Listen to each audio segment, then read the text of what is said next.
Well. Look who's in the house. There's a beautiful butterfly and a beautiful soul. I'm not talking about me. I'm talking about Richard. Hey, Richard, how Hey, you going? both. Good to see you. So, Likewise, so, brother. so I I just am. got to start off. I got to say, there's very few people that could just create a show, stick my name in it, and say I'll be there, and I'd actually will be there. This gentleman over here is definitely one of them. But yeah, if I had other things, I obviously I couldn't have, but I didn't, and so I'm pleased that you wanted to talk again. And whoever shows up, thanks for coming. So Well. Let me. So when I got your message saying, yeah, I can do sometime, I knew that possibility was that because I seen in half an hour after you sent it that you might have gone to sleep. yeah, But I felt like I felt honestly, I woke up this morning feeling a little bit glum. I'll be uh, honest with you, Rich. And given the stuff that we know and everything, I was like, why am I feeling glum? I should be feeling ecstatic. I had this fantastic conversation with Amor Russell the other night and other day, someone who I'd heard first on Marty Leeds channel about a month ago, and for me, it's like empowering information that is like meant to be freeing, liberating, discovering, and then you realize in the world that there is so much belief and so much misinformation and so much confusion that even amongst the people that I sort of revere and have looked to for information. I'm like, these guys are not necessarily seeing the whole picture right now, and I feel frustrated by that. To be mhm. honest with you guys, I feel frustrated because that it's like I feel like we've been kind of caught up in so for me personally, caught up in the excitement of, say, flat Earth, and then spend a lot of time in that and thinking about that and trying to kind of unpick that. Um, and this is valuable work to be done, but I knew after 2 years of researching and trying to hammer people with flat Earth that there was more to this than just the flat Earth. And whilst it's super like exciting to be at the races and to be winning and so on, it's like, but you got to get on with the rest of what's going on. And then you have things like the Q experience, and you realize that even people that are deep in truth are are still being hoodwinked, are still being caught up in belief. And and now with this year of or last year of craziness, um, um, you realize that the majority of people are trapped in belief, and the only way we're going to unpick that belief is by getting closer to who we are and by getting a better understanding of what this place is. So I feel like this is where the conversation needs to be going. Um, and so I need to, I want to talk to people who are open to these subjects, who are hungry for new information. And Mhm. you're definitely one of those people. Well, So when thank I you. saw your video this morning, I've seen a few like of your type of work and the things that you put out and the openness with which you're honestly seeking.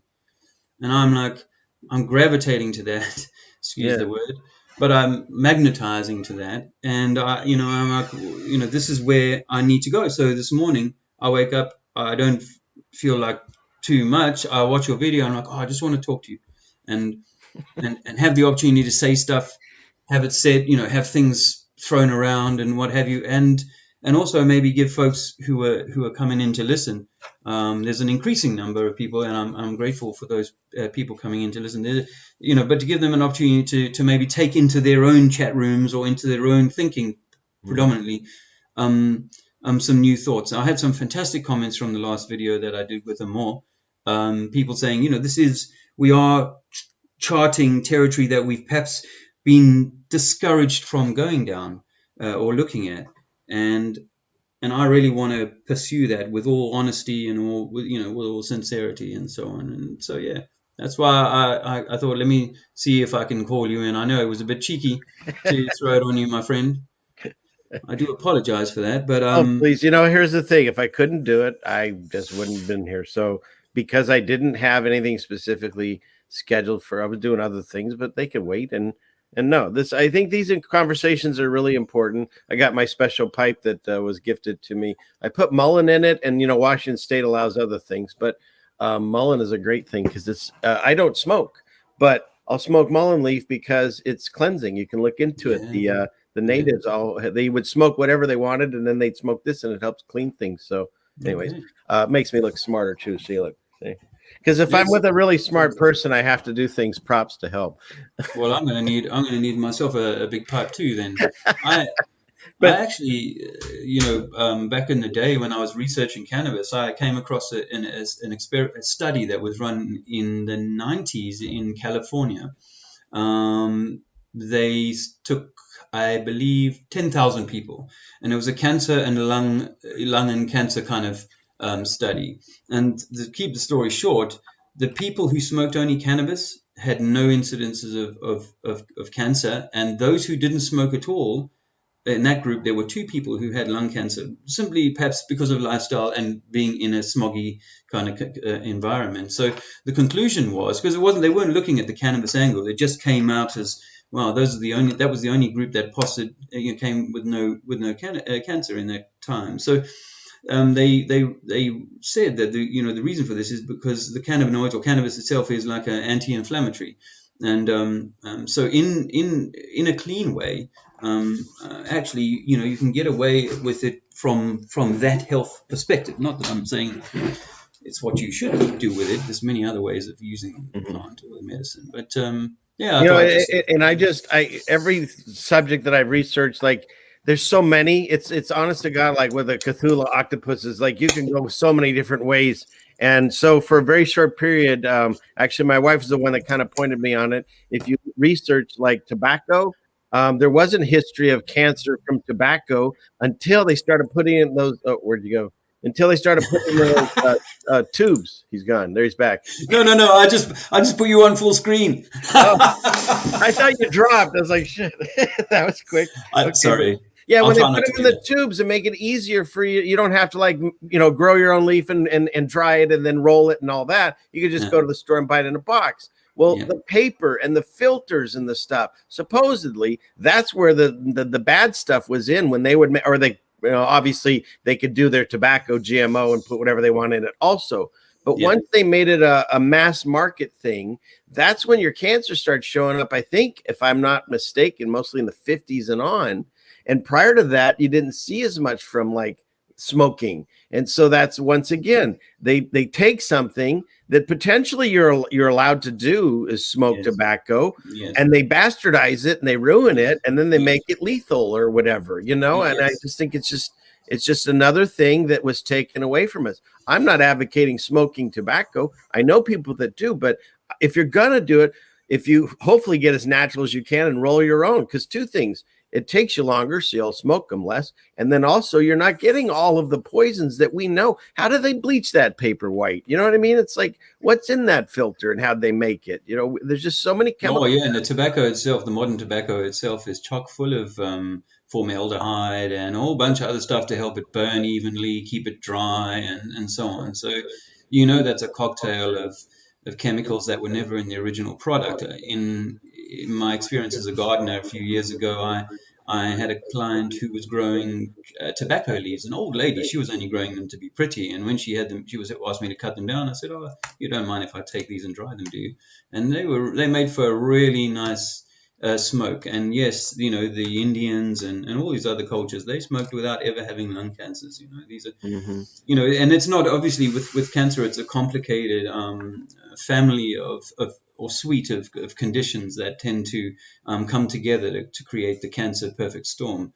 You generally need to have other factors, and the body's acidity is definitely high on that list. Trauma, stress, and other factors generally play into that. But no, I don't advocate the smoking of mainstream tobacco.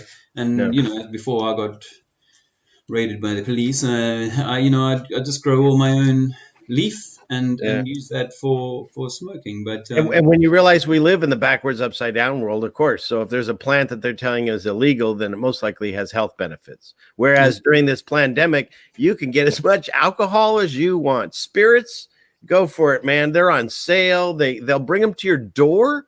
You don't even have to go to this. I've never heard of you can buy alcohol. You can have it delivered now. You know what I mean? It's because that obviously probably as my friend Steve JMO says, no bueno, you know, and but haven't you heard?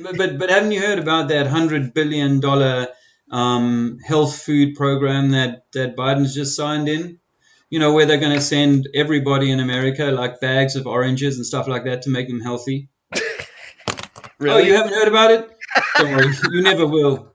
You never will. I went into a health store this morning or yesterday morning, and called Holland and Barrett in this country, and they sell all like nuts and fruits and stuff like that. So I'll go to the lady at the counter and say, you know, after she's like, "Where's your mask?"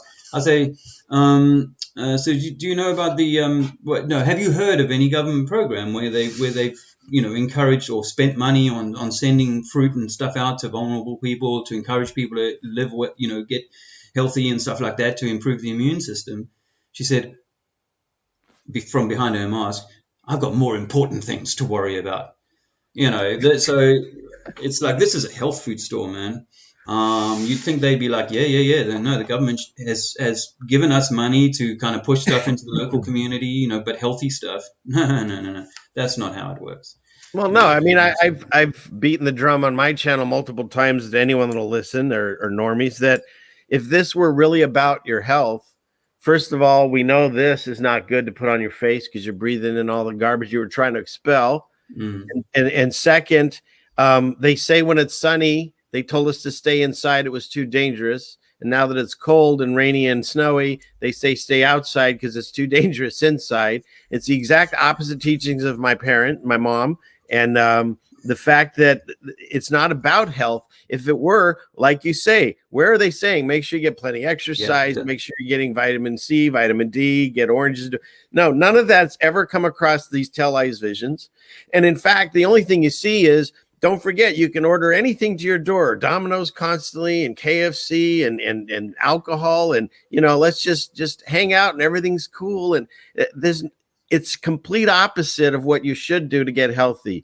And the fact that like they pretend our immune system doesn't even exist anymore. Because if you're going to completely sanitize yourself and not go anywhere and keep your distance for, well, yeah, then you take all that off, you step outside, you probably catch everything, you know, it's because you're not being exposed to it. You're in a sterile environment. That's what they want. I know everyone listening knows that, but it's like, yeah, that when you said this morning, when you started off, you said you're a little bit down. It's frustrating. It's so damn frustrating because there's really so many people that hear this. And we think that we used to think, I did, if we did this enough, people would throw down their masks like in every Hollywood movie. Like, yes, it's no, it doesn't happen. You know, even one of my favorite movies, They Live. We were just talking about that this morning.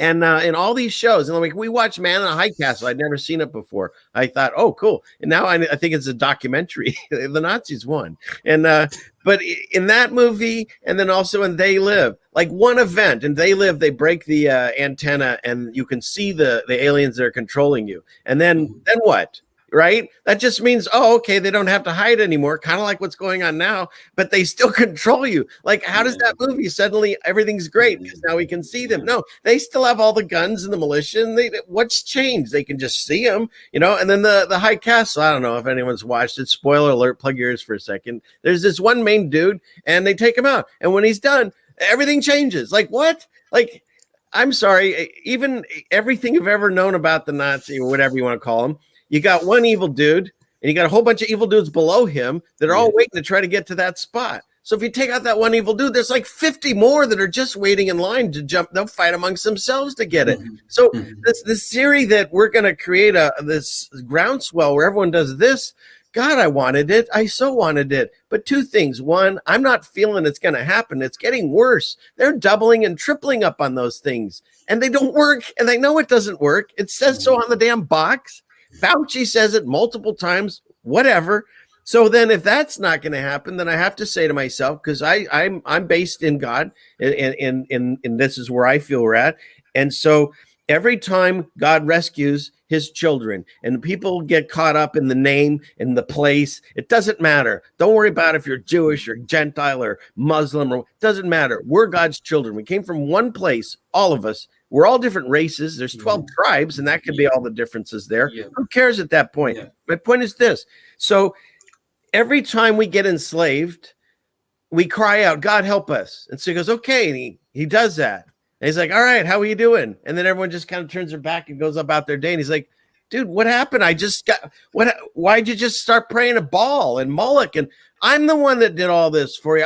And everyone turns their back on him. And then they get enslaved. And they go, oh, God, help us. He's okay. And he does it again. And on and on and on, right? In the Bible, it just was driving me crazy as I was reading Exodus, right? And he finally says, screw you guys.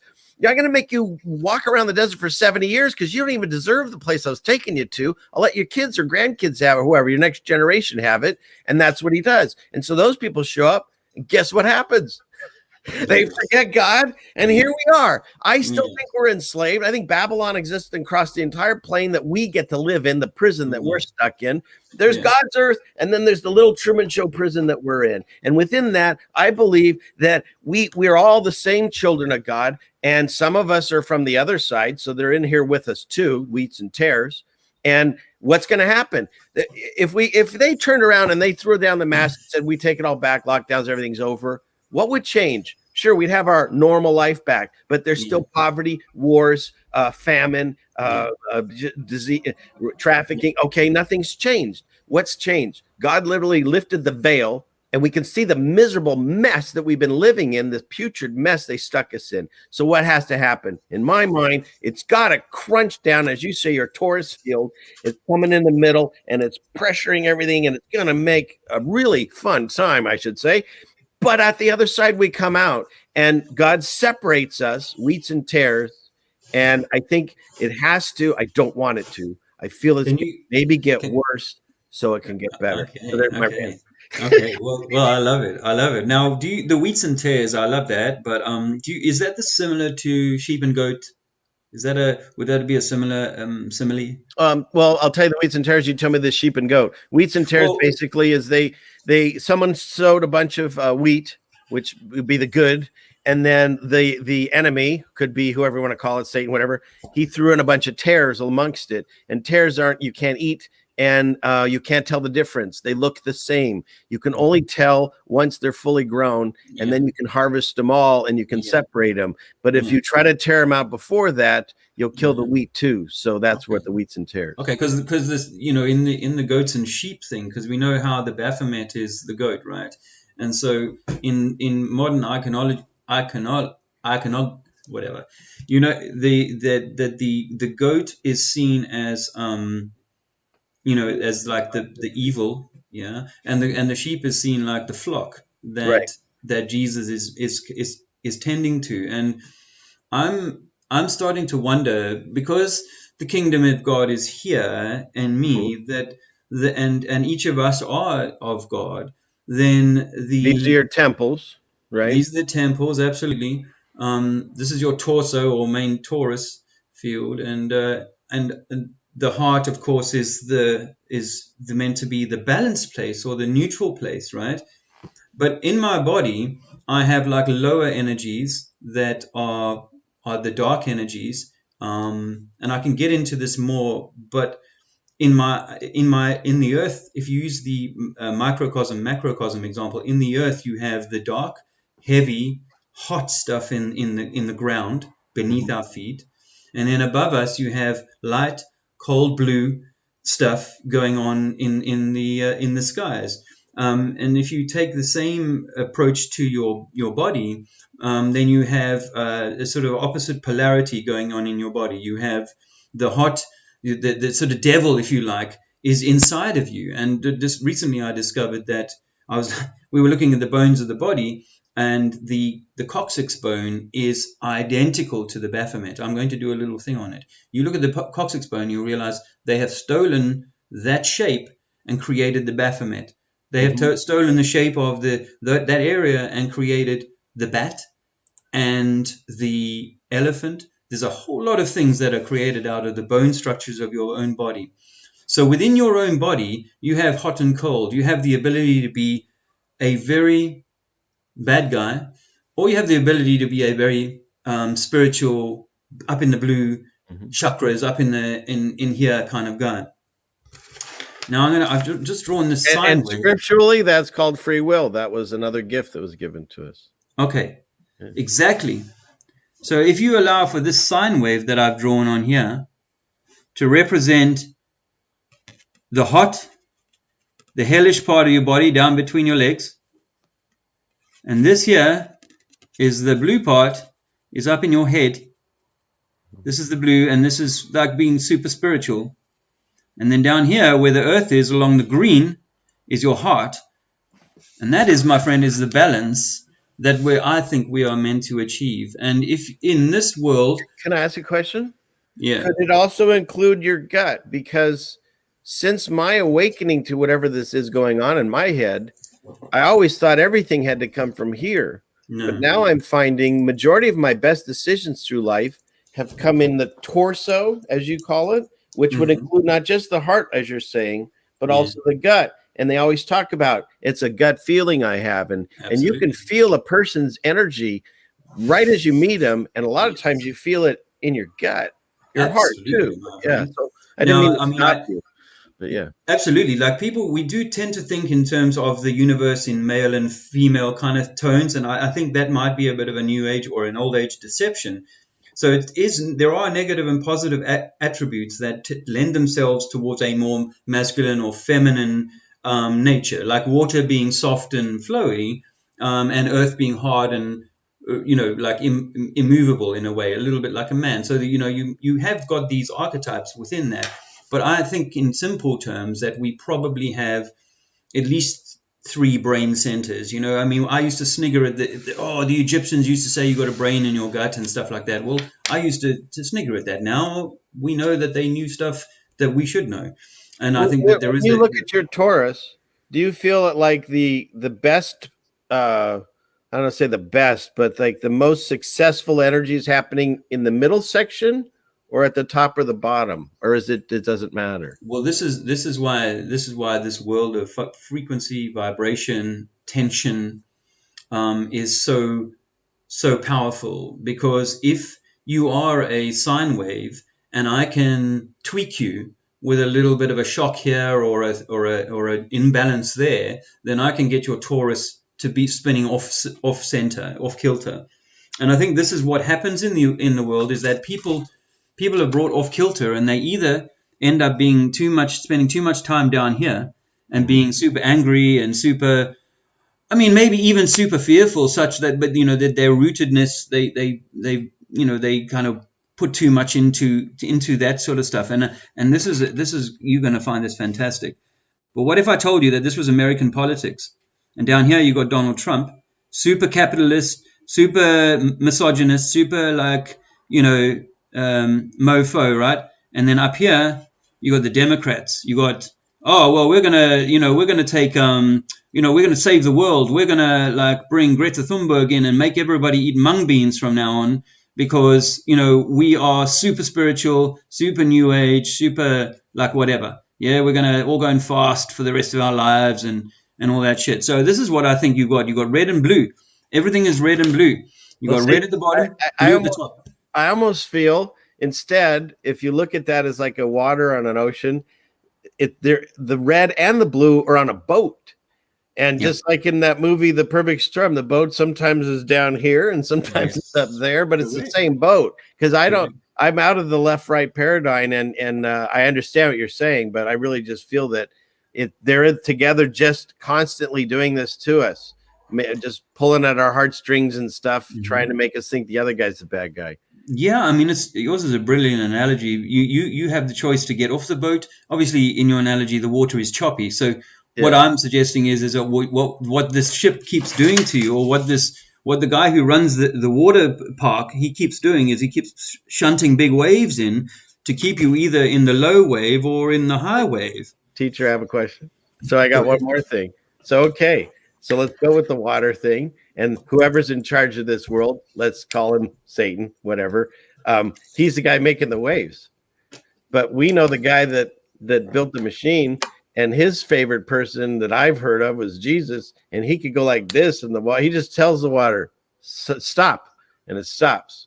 So I put him in my temples, and even though the water's going like this in the world, this fake world we live in my mind, Jesus is just like, be quiet. Because he walked out on the water because they're all freaking out that this boat he was supposed to be on. He stayed back. Oh, sorry, my dogs. He stayed back to talk to people, and the boat left without him, and they got all freaked out, and he just calms the water just by telling it. I mean, we know that God spoke this world into existence. There's power in words. We know that. That's why they mess with our languages, and they put gematria and all that nonsense to it. So no, I totally believe exactly what you drew. And if it is a water and someone's messing with us and we got out of the boat, but we're still in that chaotic sea. And then if you find your spiritual path, again, where mine lies, it just stops. Okay. So let's just say, for the sake of discussion, that you were your own Christ and you had the ability to still your own water, because who controls your ship but you? And so you're kind of saying the same thing. If you put him in your temple, or if you have the power of Christ in you, exactly. I'm on board. And and we are mostly water. We are mostly AC. And we have in us vibration. So, the vibration that you're putting into yourself is very much going to either calm these choppy waters that we currently live in, or and find yourself in the center, in the middle, or you're going to allow yourself to be carried along with the swell that's coming your way. And I think whilst we all would love to be able to calm the whole world sea, I truly am coming to the realization that, like you said, you could get rid of one guy or one organization, but like hot plates at a buffet, the next plate's going to push itself up. And the reason for that, Rich, is not because there's necessarily like a Satan running the world, but there's a Trump. There's a Trump at the bottom and a Biden at the top, or a Clinton at the top, who is only too willing to step into the shoes of the one that came before and say, yeah, I'll carry on doing what they do. Because you see, if you understand as we start to understand what the ego is, and what the urges are that are created in the lower parts of our body, and when you look at the human body rather in this sort of way, you could also, I'm going to break the torus down in this presentation, but you can also you also start to realize that the lower third of your body, the lower third of your, because we're trunk, we're lower third, we got a trunk and then a torso or head, so we're three parts to the body. And when Jesus, or when God or the Bible talks about the fallen angels, the 33%, I believe they're talking about the part of you that's in the dark realms. If you had to analyze take your body as the earth, then again, the earth, the green part that we live on, is the heart area. That's why earth is an anagram for heart. Below that is all the dark stuff, all the magma. Not bad. We need magma. We need what we need. I think we need an element of ego protection in a way. But at the same time, it's that ego that I think is being used to rule the world. I will give you two bits of information. One, we looked into ego and the root of ego, and what do you find? You find the word goat. Now, goat is the bad guy, right? The sheep and the goat I was talking about earlier on. The goat is the bad guy. The Baphomet has goat's horns. And I think that the goat, or the ego, is simply a part of us, but being misused. Goats are great. You can have goats, but if you don't take care of them, they will be unruly. There's no doubt about that. Sheep, on the other hand, are very timid. And I think we have both goat and sheep within us, you see. And depends on the situation and the personality, but we have both goat and sheep. And we need to know how to nurture those. You see, because with Christ, Jesus was the good shepherd. And he wouldn't have said, I'm going to slaughter the goats because I don't like the look of them. He would have said, I'm going to tame them, or I'm going to, provide or allow for that in a way. When we are first born, since the 1960s, every child, pretty much in the West, in the whatever world we are, gets stabbed in the foot. on birth. This is the excuse they use is they need to take some blood, make some tests for the child. We looked into what a little bit about that, Rich, and we discovered that your sciatic nerve ends in your foot. Your sciatic nerve runs straight into your groin. Your groin is the area where your goat is, where your lower chakras are, where the red energies are of the body, your Mars. The war, the god of war, Mars, it's all in the lower part of our own solar system, if you like, because we are a mini universe or a mini solar system in my view. So what they do is they traumatize you from day one, right in the groin, right in the root, in the area that's meant to give you your most security, to found you, to ground you on this earth. And some of them are circumcised, so they really traumatize them. That group of people who get circumcised are in a special case of mental messery, which I think might end up creating the disharmony in the sine wave, create the disharmony in the red area. Because if you think about this as oh my gosh, they're stabbing the baby right there, boom. And you put a ripple in the pond that may never repair. And at 8 days old, when they circumcise these babies, I think that you possibly are creating the psychology of someone who might look like the people you see when you take the glasses off and they live. Yep. That's what I think. I think they understand what we are. We're an electrical magnetic system, and they know that if they can rewire you through shock treatment and other things, then they can almost guarantee certain psychological performance later down the line. And I will expand on that on something too. But first, I just mentioned. By the way, Dave, we've had I don't know how many talks together here on your channel or mine. You wrote a channel for me that I didn't know was happening today. I still have no wrench, dude. So I don't know what it takes to get a wrench in this room. So I'm just saying. I don't even know if I can give you one. Let me go. But as far as the chat's going, that's another cool thing. When I do really enjoy being on other people's shows, because the hardest part for me is doing all this. And so like the other night, I had this beautiful experience from Montegraph. As a guy I've watched on and off over the years, or at least a year or so. And he had a chat raid and a whole bunch of his people showed up. So there might be new people here, even new to me. And there was a discussion going on because I mentioned God or Jesus and stuff. So here's the way I take it. Any channel that I watch, I look at information and I just take the information that I find I maybe not just that I agree with, but seems to help me progress. And there are some channels that I have listened to, and maybe now I don't even, but maybe I'll go back and hear a few things. They might have some valid points in it, but I don't agree with maybe the way they're heading or their ideology, or like you were saying, get stuck in one subject, flat earth is the end. No, it's not the end. It's a great puzzle piece. But I got over that one pretty fast. The Mandela effect was way harder to get through, and some of these other things we're waking up to. So if I end up talking about Jesus or the Bible or whatever, I'm not here to convert you guys. I'm here to tell you I'm just a dude like whoever's watching or woman or whatever, that I started learning these things. I had some time that I could discuss it, and I felt I needed to get that information out because the people around me in my regular life, they don't want to hear it. And I know there's something going on. So I came on here and I found all these like-minded people. So I started speaking my truth because I feel it's an obligation. If I don't speak it, then I'm kind of doing what the people that are messing with us are doing. It's a cult. You're being deceived because I had information and I don't share it. I don't want to be that. So the path that I describe in every video or every talk I've ever done, my personal path. That doesn't mean it's your path.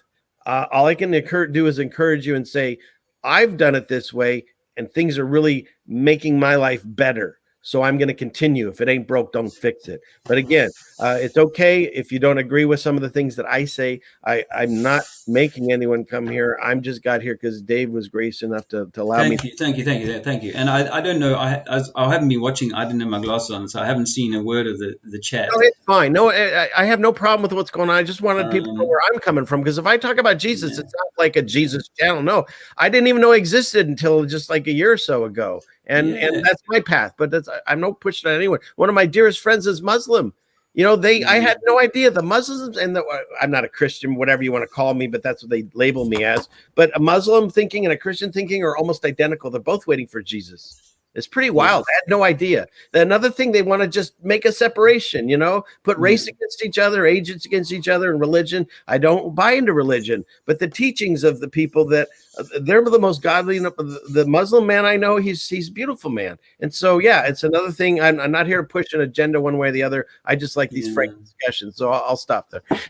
No, I think it's you know, I think one of the things that had made me feel a little bit glum, Rich, was that you know, you know, I accept that you walk down paths that you know, talk about information, or you find information that, you know, even in yourself, you go, wow, I know that I was programmed not to listen to this, or to reject this information, or not to, you know, and the globe thing is a good example of that.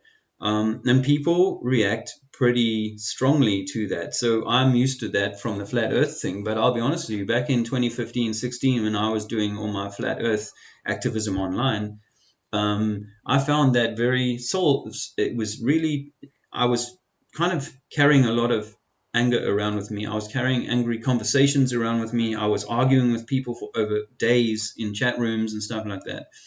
And you know, because you're challenging, and anyone here who's gone through the flat earth journey will know that you're challenging people's fundamental belief.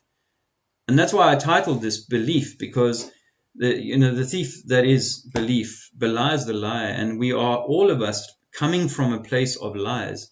And unfortunately, the grown-up truth is that most of the people I know that have come through one set of lies are still clinging to another set of beliefs that for them are just not, you know, are not, you know, not negotiable in terms of what they're willing to kind of really reconsider, you know. And I think that maybe this journey that we're on over the years ahead, is going to perhaps give people the opportunity to reflect on this. Certainly, I've felt much more certain about the stuff that I'm talking about now, because I've seen the entirety of all the infrastructure around us just coalesce around the lie of this you know, this flu business that they got going around. All of the organizations, all of them are complicit in simply going along with the system, and therefore they are of the system, you know. And this is the difficulty I have, is that people will go, well, they somehow, there's a cognitive dissonant break between, how did I get this book, you know, what was the process of me getting this information? So how can I be so sure that there's nothing in here that's been doctored such that it might also be a lie, like the globe, like the flu, like all these, like Q, you know what I mean? You know, and it's like, eventually some people start going, oh, you know, maybe, and this is my journey, is that, wow, if they lied about this, then and in 15, 16 years, flat earth was the big lie. But then after that, I realized, no, it's not. Flat earth is not the big lie. It is a massive lie, but it is simply a great example of how powerful the controlling structures are. That if they can manage science for the last 200, 500 X years, then they can certainly manage religion and the business of coming into the Gutenberg press, or whenever we started getting our stuff turned into books and so on, and then translated. We can't even read history from 200 years ago and know it's accurate. And yet people want to say that what happened 2,000 years ago, passed down the line, is absolutely verbatim, when we know that everything in this system has been created to diminish God's creation. You know, it's like the Satan archetype would much rather God's creation be retarded than fully enlightened.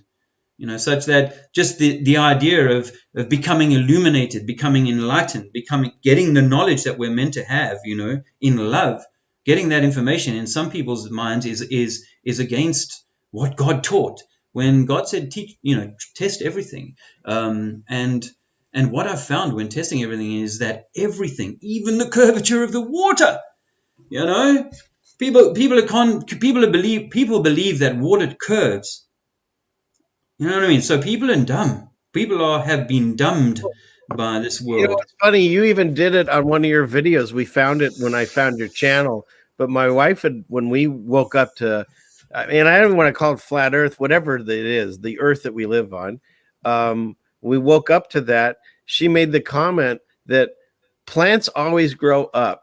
End of story. They only go one way. You never see a plant go that way or this way. No. And you did it on a video. You like your plants, and what did they do? They went up, you know. And she's like, I was like, look, he did exactly what you were talking about. You already had a video on it. So yeah. Thank you. Yeah. Carrots. I was growing carrots like that. Yeah. They taught us don't believe our eyes. You know, magicians even say that. You won't believe your eyes. They tell you don't believe everything we've ever seen. You get on a plane and you're up in the air, and it's called a plane, for God's sakes. Wake up. It's a plane.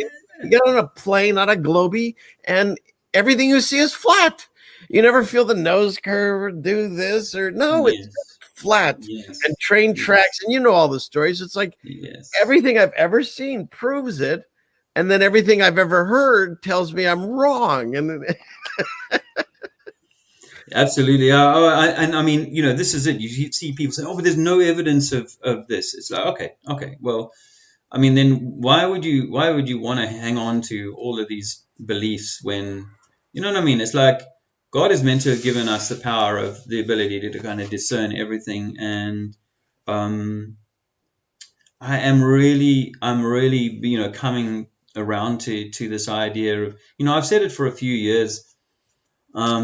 On the street, you know, what if we are the Christ? You know, what if we are, you know, God's son? Like it kind of says, if you read some of the texts, you know, it becomes, or God's child, or God's God's immediate kind of like, for me, it's as simple as saying, God thought to itself, you know what, I'd like to have some fun where I can go and have a swim and eat some food and, you know, have some sex or whatever I want to do. I want a place where I can do that. So I need to create an environment that I can go and enjoy, and senses that I can go and you know, enjoy those things. And then God then creates a being, or creates an environment with all the plants and the trees, just like it says in Genesis, and the animals.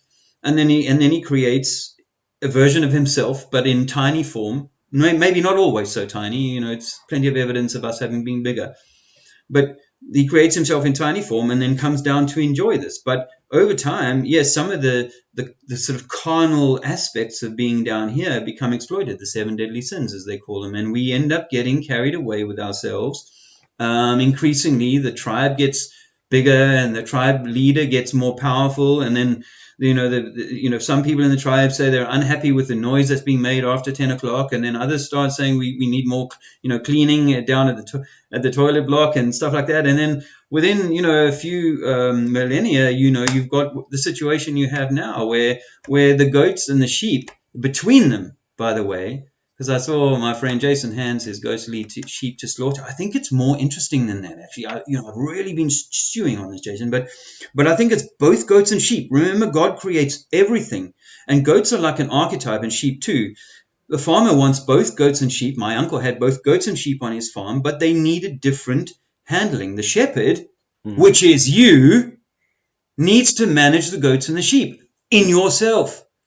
If we do that, then maybe we manage the world in a different way, because it's like we need to understand that there's a goat. There is there's a go-getter on every street, and then there's a super spiritual person on every street. And I don't want to say that either is bad. There is no such thing as, you know, it's not a bad thing. It's a state of being, and those states of being are being manipulated through press, stabbing people in the foot, creating religious dogmas that get people in such a swoon. You know, it doesn't matter what religion you're from, you know. So I know obviously that I've been touching certain nerves about certain things, but within those same minds, they'll be going, yeah, but those people in that belief system, the way they do that, that's not good enough. They don't eat the right stuff. They don't do that right stuff at the right time of the day. Their whole kind of practice is off and stuff like that. Judge. So that's a shit belief system anyway. So, this is the high and mighty. This is what we get from people here, is that actually they become high and mighty in the belief system that they have. It doesn't matter what ism you're in. It's like a club, and from that you create like a look down on everybody else. And we're in the right place to get God's approval at the end of the day. And, it's interesting because I say this every time I talk. I don't know anything. In fact, I can tell you I don't know shit. Okay. But I'm learning every day. And when I learn something that I think is valuable, I tell people out here. Sure. As far as my relationship with God, I have a personal one that has happened to me. I can't go into it here, but it can't unconvince me what I've experienced. So having said that, and I know there's stuff going on and not everyone agrees with everyone, but this whole show, once again, it's just two people trying to hash out thoughts, because what I feel is we got a lot of smart people in this plane of existence, but the smartest people, not that we're not the smartest people, but a lot of the smart people have gone through the indoctrination because they wanted to learn, they wanted more knowledge, and their brains were like, let's go. And they went to the indoctrination colleges, and then they got taught a lot of wrong things. So that pulled a lot of people out of our pool to like figure stuff out. Yeah, there's some in here that have whatever doctorates that are figuring things out differently than they were taught. But a lot of us are just now learning. Like I went on a walk and I found these. It's called an artist conch mushroom. Now, I didn't know crap about mushrooms just a year or so ago. My wife knew more than I did. You can do two things. You can draw on these, or you can paint on them, and you can use it as an art project. Or I cut one up and I'm making a tincture, and we got all kinds going on because believe it or not, really stupid people think that you can use that as medicine and it might heal you. Of course, none of us would ever do that because that's wrong. Make sure you get pills and shots from the local government sources. But well, God created those pills, didn't he? So he didn't create those mushrooms. So my point is that it's like, okay, have discussions, whatever. Yeah. We're just on here trying to hash things out. I'm not trying to upset anyone. I hope everyone just calms down and relaxes and has a good time here. And if you don't like any of the things we're saying, I'm sorry, you don't have to buy into any of it. For the people that still are not with the whole where we live and they believe in the whole ball thing and gravity, I've got many videos you can watch about it. But just know that if you still believe in what NASA and space is telling you, you also have to buy in the fact that there is a car flying around space right now, that the tires never blow out, the heat and the vacuums and the coldness of space never cause any issues, and you can watch it 24/7 with really pretty music. And if you think that's ridiculous, well, then you really have to start questioning the rest of it. So anyway, moving on. Guys, I mean, I'm just having a quickie peek at the old chat room, I think this is painful. You remember, I mean, I've obviously been coming away from the mainstream models of a lot of things for a while, and trying to be in my own thoughts about how this all works. And I know that for me personally, I'm not necessarily going to take this journey and become super popular on YouTube if I'm saying things that people really are struggling to hear. But if they're struggling to hear that, that's honestly their wound, because nothing that I say is designed to hurt, but simply to say, hey, this is how the truth looks from the perspective that I'm standing at, which is to have removed all belief, all dogma in the way that I conceive of myself in this world.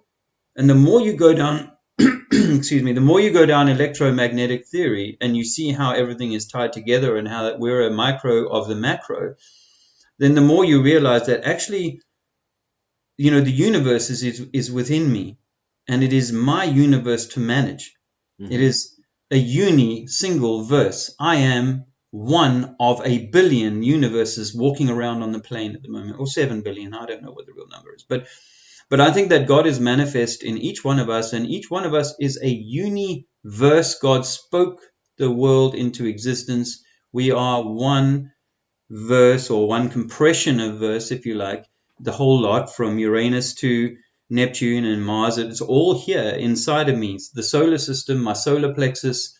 There's a anyway, I won't go into all the bones, but so I think that that this is what it comes down to is that what if it's your universe, but you and your family and everybody else around us has been tricked into submitting or giving that universe up to a collective verse, to a someone else tells me what my verse is.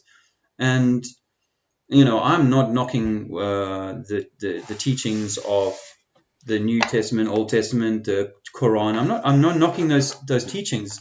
But I am at that point, Rich, because I've been at this threshold for a few years now where I'm like, I know there's something more.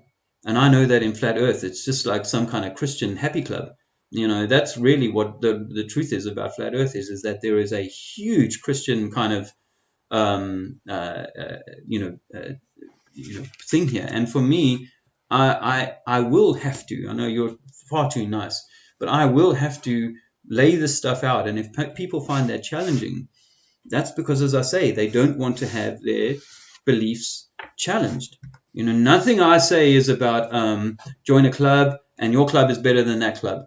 Nothing that I say is about that. It's saying that God and what Jesus said was that you are, you are the purpose, you are the reason, you are the logos, you are the why this universe exists, why God would have created such a beautiful paradise was for you, empower you to have a beautiful experience here, and one in which you are not waiting for somebody else to come and save your ass for being a bad boy. Because as we discovered that actually there is no sin like the Bible wants to tell you. There is a sine wave, not sin, sine wave, which is either in a positive state, a negative state, or in a neutral state. And that's really up to you. Each of you decides whether you're a positive, negative, or neutral on something.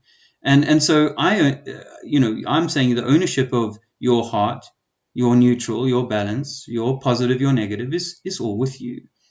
And that I know from my DMT experience that when I die, I'm not going to drop into some hellfire. The hellfire is here on earth when I live in the Mars, when I live in the lower chakra, when my lower chakra areas, my sacral areas, by the way, sacral and sacred, my sacred area is traumatized when I am young. I'm going to ever struggle to find my true balance down there, because it is to have that balance which will allow you to find your spiritual balance and then hopefully your heart centered balance in this world. So I think it matters for me anyway, and obviously it's only my views here, but in this case, but it matters for me to say these things, because for a few years now I've stood alongside flat earthers who go, well, the Bible says this and you must do that, and if you don't do this, and if you don't eat this, and if you do this, well, I'm saying bullshit.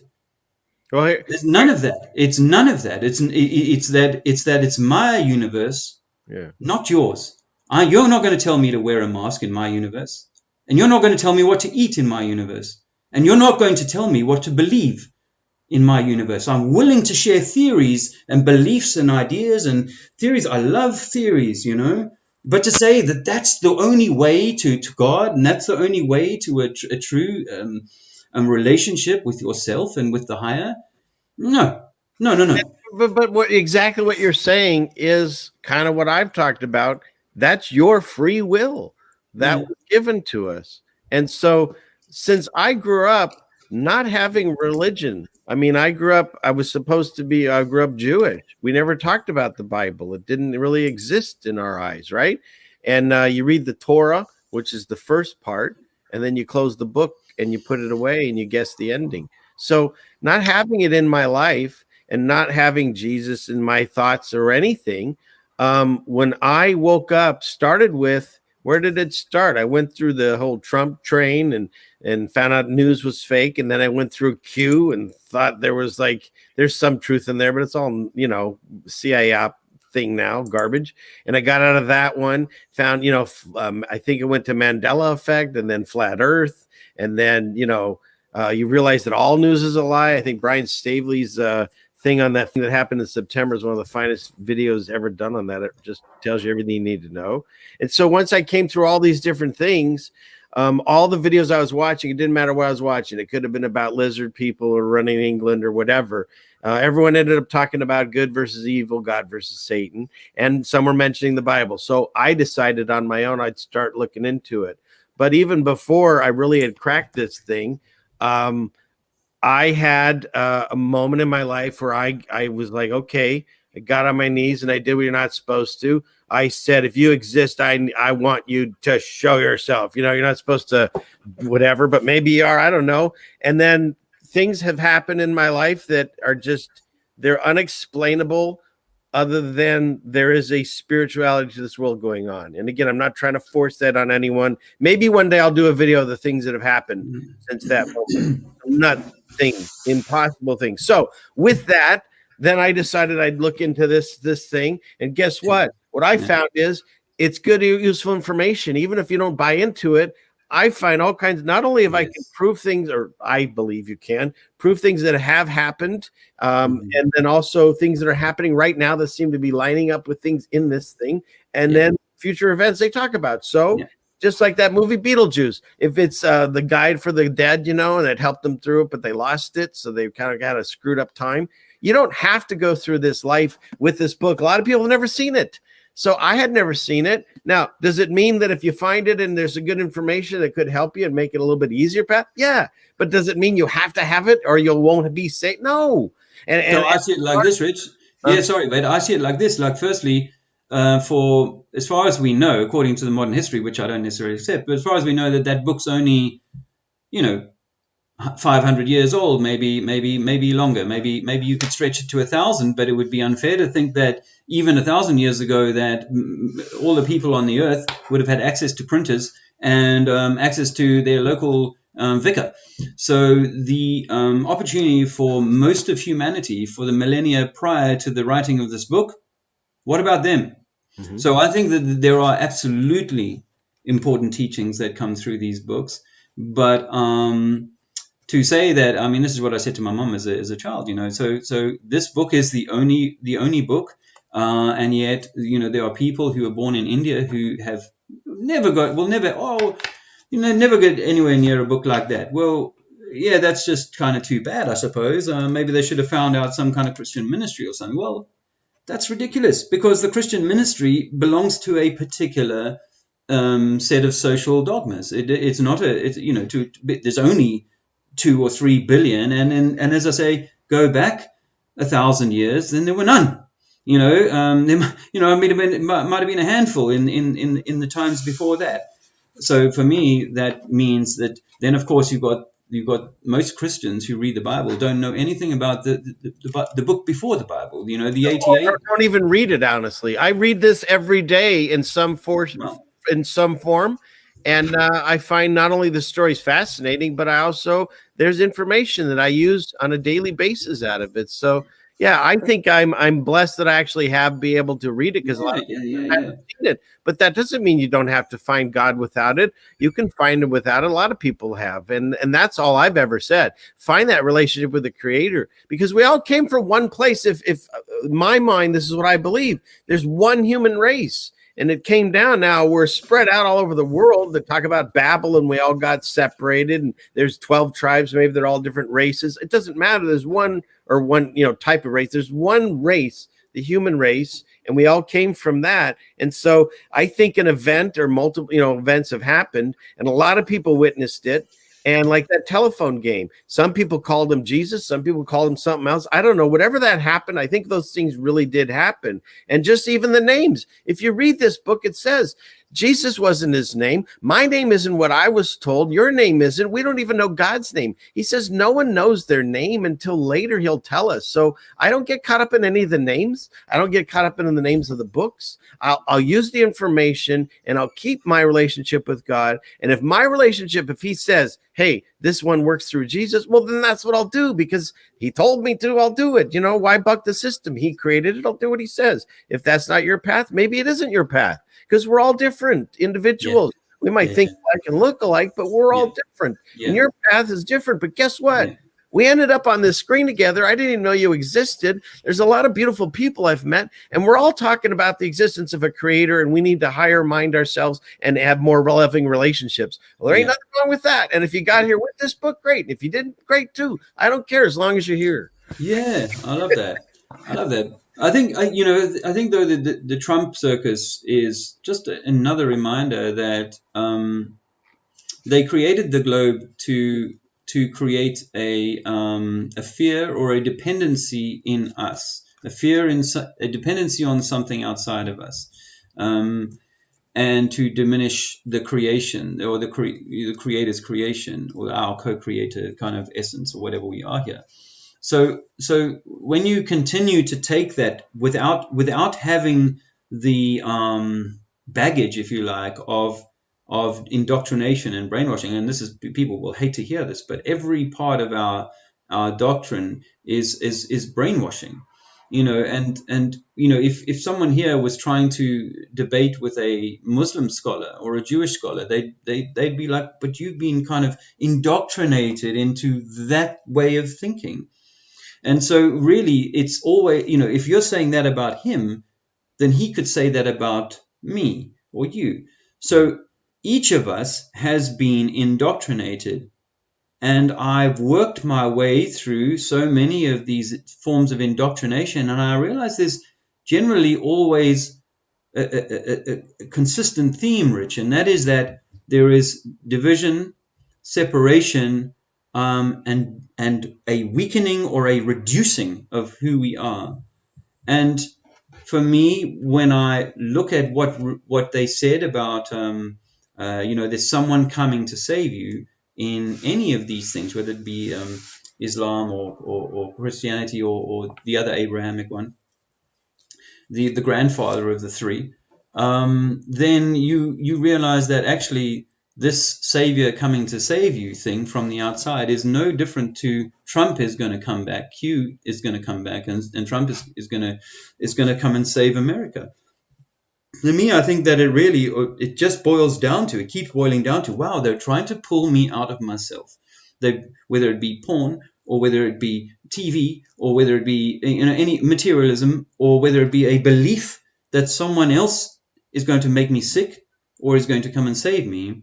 I think this is where I have to say I can't just say nothing on this anymore and say, oh, it's okay, you muddle along with your belief system. Well, of course that's your opportunity, it's your life to do that, but don't be upset if I say it is a belief system, not yours. You don't. I know, that's why I want to talk to you, because you're a guy without. I guess the way you're saying it, it depends. See, like if I was just to sit here and say, okay, God's going to save me, I'll just wait, and then whatever happens, happens. No, that's like sitting in that water again. Maybe it's a river flowing and you have no boat, and you're just going to, wherever the river takes you, takes you. Yeah.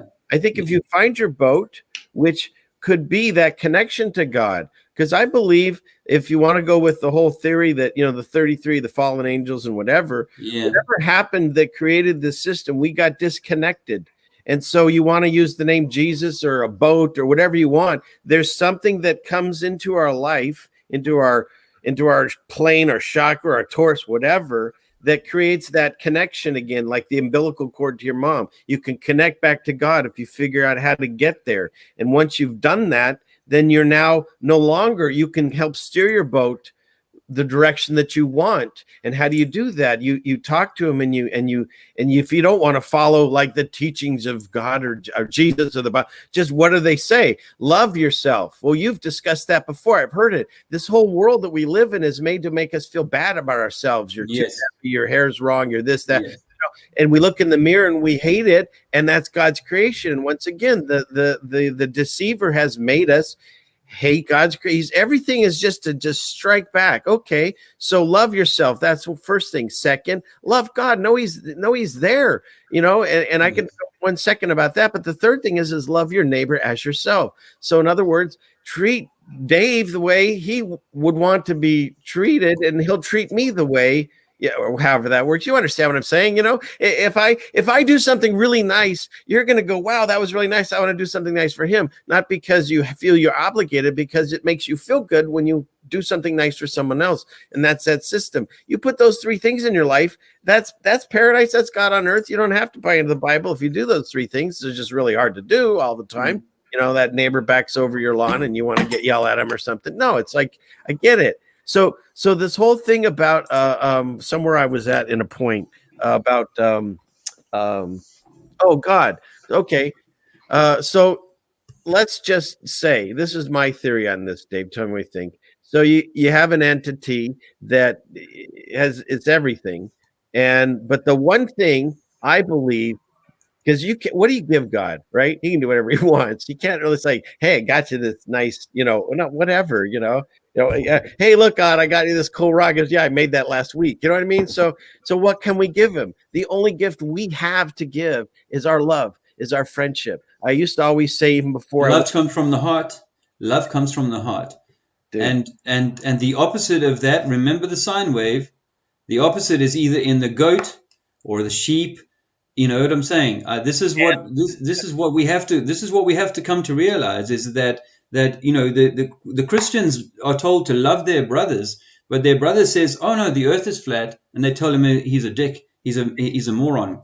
Then they tell him, oh no, actually, you know what? I think what we've been taught is that we are the center. Looking at the electromagnetic universe and how it all stacks up, we might well be the center of the universe. It might be our world, our life, in which to do like they do with the Baphomet. You either have the upward path or the downward path, or somewhere in the center. And this system loves to keep people in either the kind of Muji, Maharaji kind of meditating state, or down in the capital, down in the kind of in the bank vault, doing all the trying to get ahead and ego and greed and stamping on their brothers and all this sort of thing, And so I say, what kind of loving, religion or what kind of state would get a loving person whose God, whose Christ has told them to love their neighbor like they love themselves, but to go and hate on them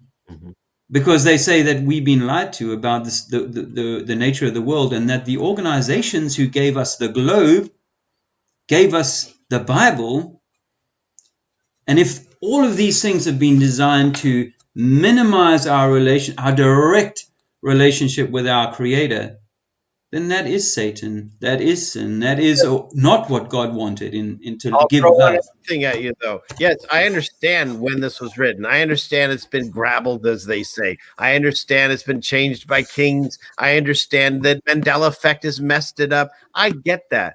But the God I believe in, you're telling me he can create heaven and earth and everything in between, and he can't keep his words through here if you want to find him? This actually helped me find him for me. So, no, I totally believe you can mess this up as much as you want. Now, one day he says that you will look for this. There'll be a hunger in the land, not for food and water, but for the word, not necessarily this book, but the actual word of God. He says that. So the fact that I can actually look through it and read it now, I'll do that. And one day, if it's not there, it won't matter to me, because I've already made that connection. And I know my path, what I want to do and where I want to take it, or at least where I believe he wants me to take it. So that's the way I see it. I know that.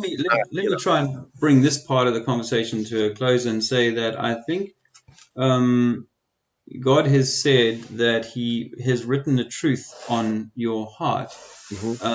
And so I think that why the book resonates with you on so many levels, Rich, is because there are so many truths in it that speak to that.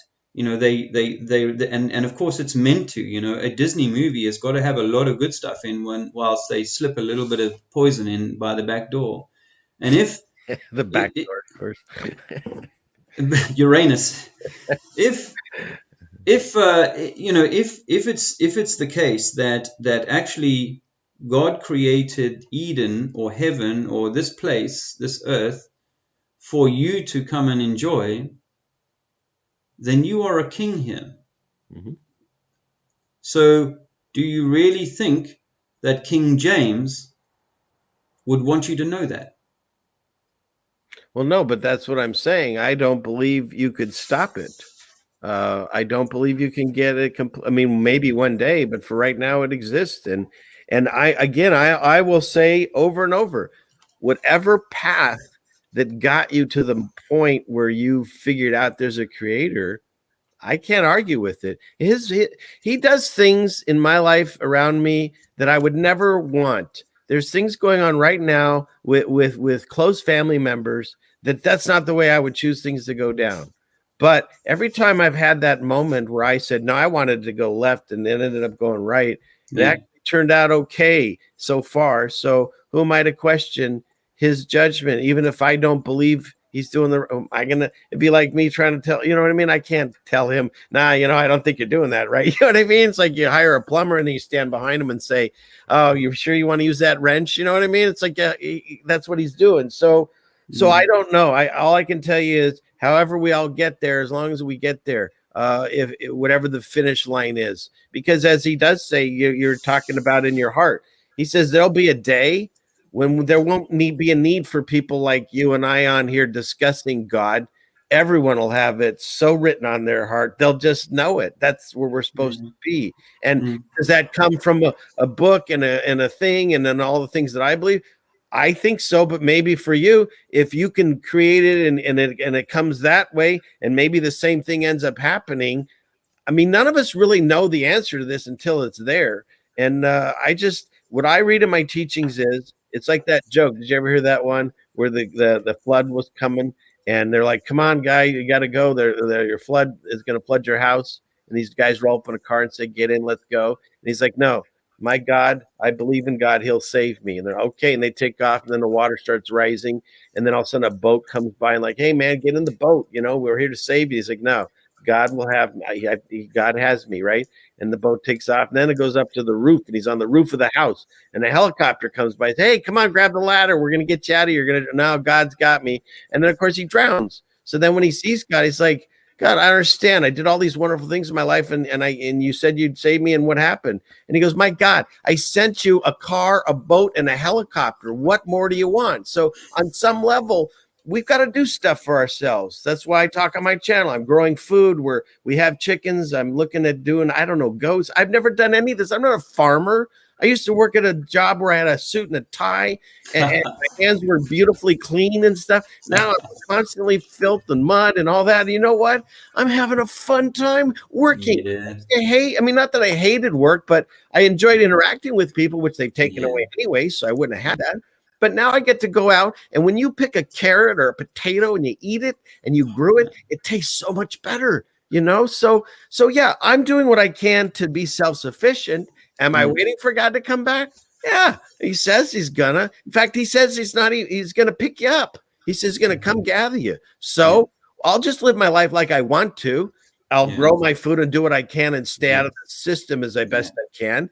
And when the day that I believe it comes, it'll come. And if you're thinking differently, well, you're still living the same way as I am, and maybe we'll meet up somehow. I don't know how this all works. Yeah, I mean, but I think I mean, for the individual story, the individual person, I don't know what, like,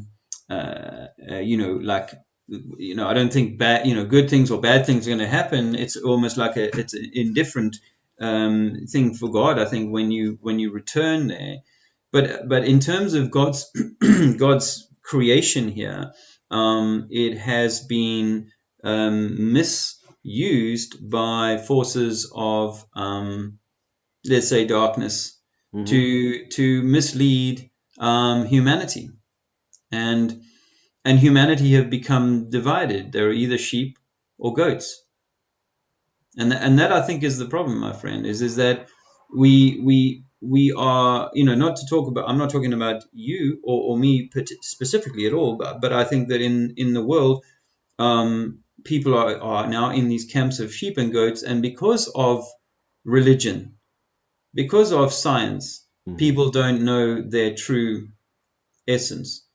And when you do start to come to this, and I mean, you're on an interesting journey, to be quite frank, I was where you were a few years ago in terms of getting into, getting out of the suit, and then starting to do, as you've seen, I know you've looked back at, at some of my videos from a few years ago, really, starting to become the gardener, growing my own stuff, doing woodwork. And I felt like I was a bit like Jesus, I was teaching myself to do woodwork. I watched a YouTube video on how to build a wood bench, and by the time I was finished, making all the furniture and stuff that I'd made on that, the bench looked like it had done a really good life. I'd really worked that bench hard. And I left it behind when we left the house. I didn't have any way to take it with me. But so I've gone through all of that, and then I realized that it's not just about finding my own balance, finding my own, and I think that I can achieve that. I'm not super spiritual, but I also think that I'm not a goat, and like I'm trying to not beat, or I'm trying to control my ego, if you like, because this is part of this whole thing. This is what God is saying is that you're out of balance if you are too much in ego or too much in sheep, too much in red, too much in blue, as I said with the sine wave. This is the whole thing. Are you in heart-centered, loving balance, or are you in somewhere up here or somewhere down below? Well, I tell you what, I can tell by the comments from people where they are at. Because if I say some words and say that I think that God wanted you to know that you were the center of creation, and that there should be no man or no organization put between you and God, if I say that and that triggers you so that you want to get really angry with me and tell me that I'm antichrist or whatever, then I say that shows that you are in ego or in some higher state of imbalance, and in sin or in sign, out of balance. Yep. Because there shouldn't be any need for us to feel that way. If we're feeling that way about things, then, and there are beliefs like balls and Trump, and particularly because, don't get me wrong, I mean, you could be an Islamic friend. I have Islamic flat earth friends who still would read the Quran and say, yes, within these texts are the things that help me understand myself and the world, and I agree with that too. Well, the way I see it is like every conversation I go into with someone, if I feel that there's, like with yourself, I feel there's a lot of still good information coming around. We don't have to believe on every aspect. I get that. If there's someone I'm talking to and they are completely at odds with the things that, and my beliefs don't come from a book or a religion, they're coming from my own experiences. Yeah. And if you're completely opposite of that, just like magnets, we're just going to pull apart anyways, because I can't do it. Positive attracts positive, negative attract negative. So if we're in odds of each other, it just, I think organically it becomes that. So I don't get hung up, as Baldini has taught me, labels are for soup cans. And the fact that I wasn't brought up in a specific religion, I don't fit anyone's mold. I'm no longer in the Jewish mode. I'm no longer in the Christian mold. I'm just me. I'm the child that God wants me to be. Wants me to be. And if it resonates with someone and they want to listen to me or have a discussion with me, excellent. And then you and I will bounce things off each other. And if you say something and I don't agree with it, I'm not going to just rage quit and leave and say names about you. No, I'll just like, okay, that's your thought on that, but here's mine. And that's what a discussion always was growing up my whole life. And we're just not allowed to have it anymore. Why? They want us to fight each other. We know the normies are fighting all the time. And now they get the truth community fighting, within every little group. We had some today. It's just constant. And the one thing that they tried to teach us in indoctrination, the one thing that no one listens to, was a house divided against itself cannot stand. And it's like, they want to separate us and keep us divided so they can control us. It's not rocket science. Of course, neither is rocket science, I realized, but it's not. You know what I mean? It's like we know that if we are the power, God says, Jesus tells you, you can move mountains. I mean, if we figure out the power that we really are, the real beings that we are, it scares the shit out of them. So what do? They make us fight each other over everything. Don't call them by that name. Call them by this name. Don't read that book. Read this book. Don't look. Do you oh, I lost you a second there. You come back. Cut out. You still there? And so by the time though. Hey Rich, I lost you for 20 seconds there. I don't know if you're coming back in yet. I'm here. Okay, buddy. Sorry, that was a great rant or expression there, and I really appreciate it. So you were talking about division. And they divide us with all these things. Now, tell me, do you think that the Democrats, the business of the Democrats and the Republicans, did that divide people in America? Oh, like never before. And who created the political system? What's that? Who created the political system? I mean, who created it? It's like the people, really, but it's the people's system. You know, it might be that we don't like the people that are in charge, and the super egos the super ego families that over generations or centuries perhaps have gotten themselves into positions where they're constantly in power. Well, if you read, we may not like them, but if you read the Bible, so it starts way back when we're talking the day of Moses, where like I get into a fight with you, and then I go to God and say, "Hey, he took my sheep," and you say, "No, I didn't." And so God was just like, Moses, you guys deal with this. And so, okay, no, but hold on. There's a difference there, Rich. There's a difference there between you and me being the village elders and then two young men or whatever coming to us and saying we've got a bit of a dispute. Right, but that's what I was going to say is they put a system of government. Like even when God was ruling people and everything was doing great, they were like, well, everyone else around us has kings and government. We want that. And he's like, really? Okay. And he threw it. And then we started, according to the readings I got, so then we started getting all the kings and governments going way back. So this system, they would like to have us believe that God said, what I would like you to do is create a Republican and Democrat party with which to beat your populace psychologically for the next 200 years. Yeah, there's no way that came out of him. Right. So look at Islam. Why would God create Sunni and Shia fractions which would fight with each other for centuries? Why would God create that? They put the devil, or whoever you want to say, they put the author of the confusion, make us all fight each other. So, but God would not create a book which gave two options, choose left path and right path. Well, I know we have the choice, go left path and right, but he wouldn't create Democrat, Republican. He wouldn't create Sunni, Shia. He wouldn't create 3,000 different franchises of Christianity, which would all have little variations or large variations on what you do to be acceptable in God's eyes. God wouldn't do that. I guess maybe we need a new word because my path, I just believe in the Creator, and then that becomes Christianity. That's just a label. I didn't put that label on me. They did, the government, the people, like you're saying.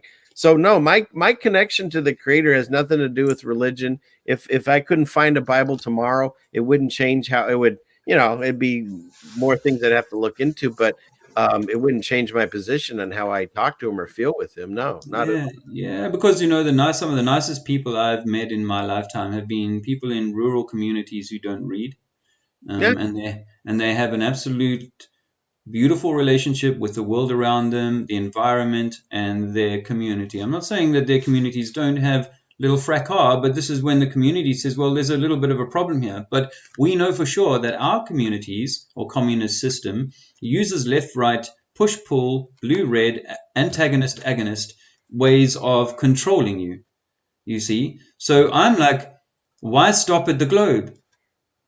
Why stop at the globe when the globe was given to us by the Vatican at about the same time as the King James Bible came out? Why stop there? And I'm not. I mean, I've got my friend Mark of Melbourne's channel up here, and I think Mark, he is like Jesus Christ was the Son of God who died for our sins. Mhm. And my other friend who, I mean, these conversations are not easy for me to have. I had a friend who I've had a lot of conversations with earlier on say I'm out. And he's someone that I care about, someone who I've written to a lot, someone whose Bible teachings I relish. You got to understand this. I relish the knowledge that is in these books. I cherish them, and I had Muslim refugees live with me in 1994 in Cape Town. Three guys. I gave them a place to stay, and for a few months, and I came to understand, or I questioned them about their beliefs and so on. And these are faithful men, but their beliefs were different to the ones that I'd been taught. But I know that these are good men, Mhm. and having visited Muslim countries in my life, I find that Muslim people are fantastic people. Mhm. They're family men, they're whatever. I don't agree with some of the clothing thing, but hey, we all do this nowadays anyway, so we can't Isn't that really have a go funny? at them. Everyone was all mad that they were wearing these things in the United States. Now everyone's wearing them. I mean, it's a funny thing, like 20 years ago, you get these girls going in the street with placards saying, let them have their face out, and now they're in this placard saying, cover your face. It's crazy. But that's yanking, that's pulling and pushing.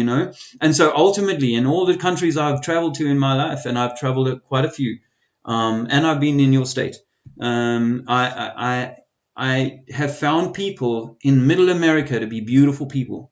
I found people in Israel or in Thailand or in Africa. It doesn't matter. I found people to be beautiful people, and actually, generally, the most beautiful people are the ones that have the least complicated lives.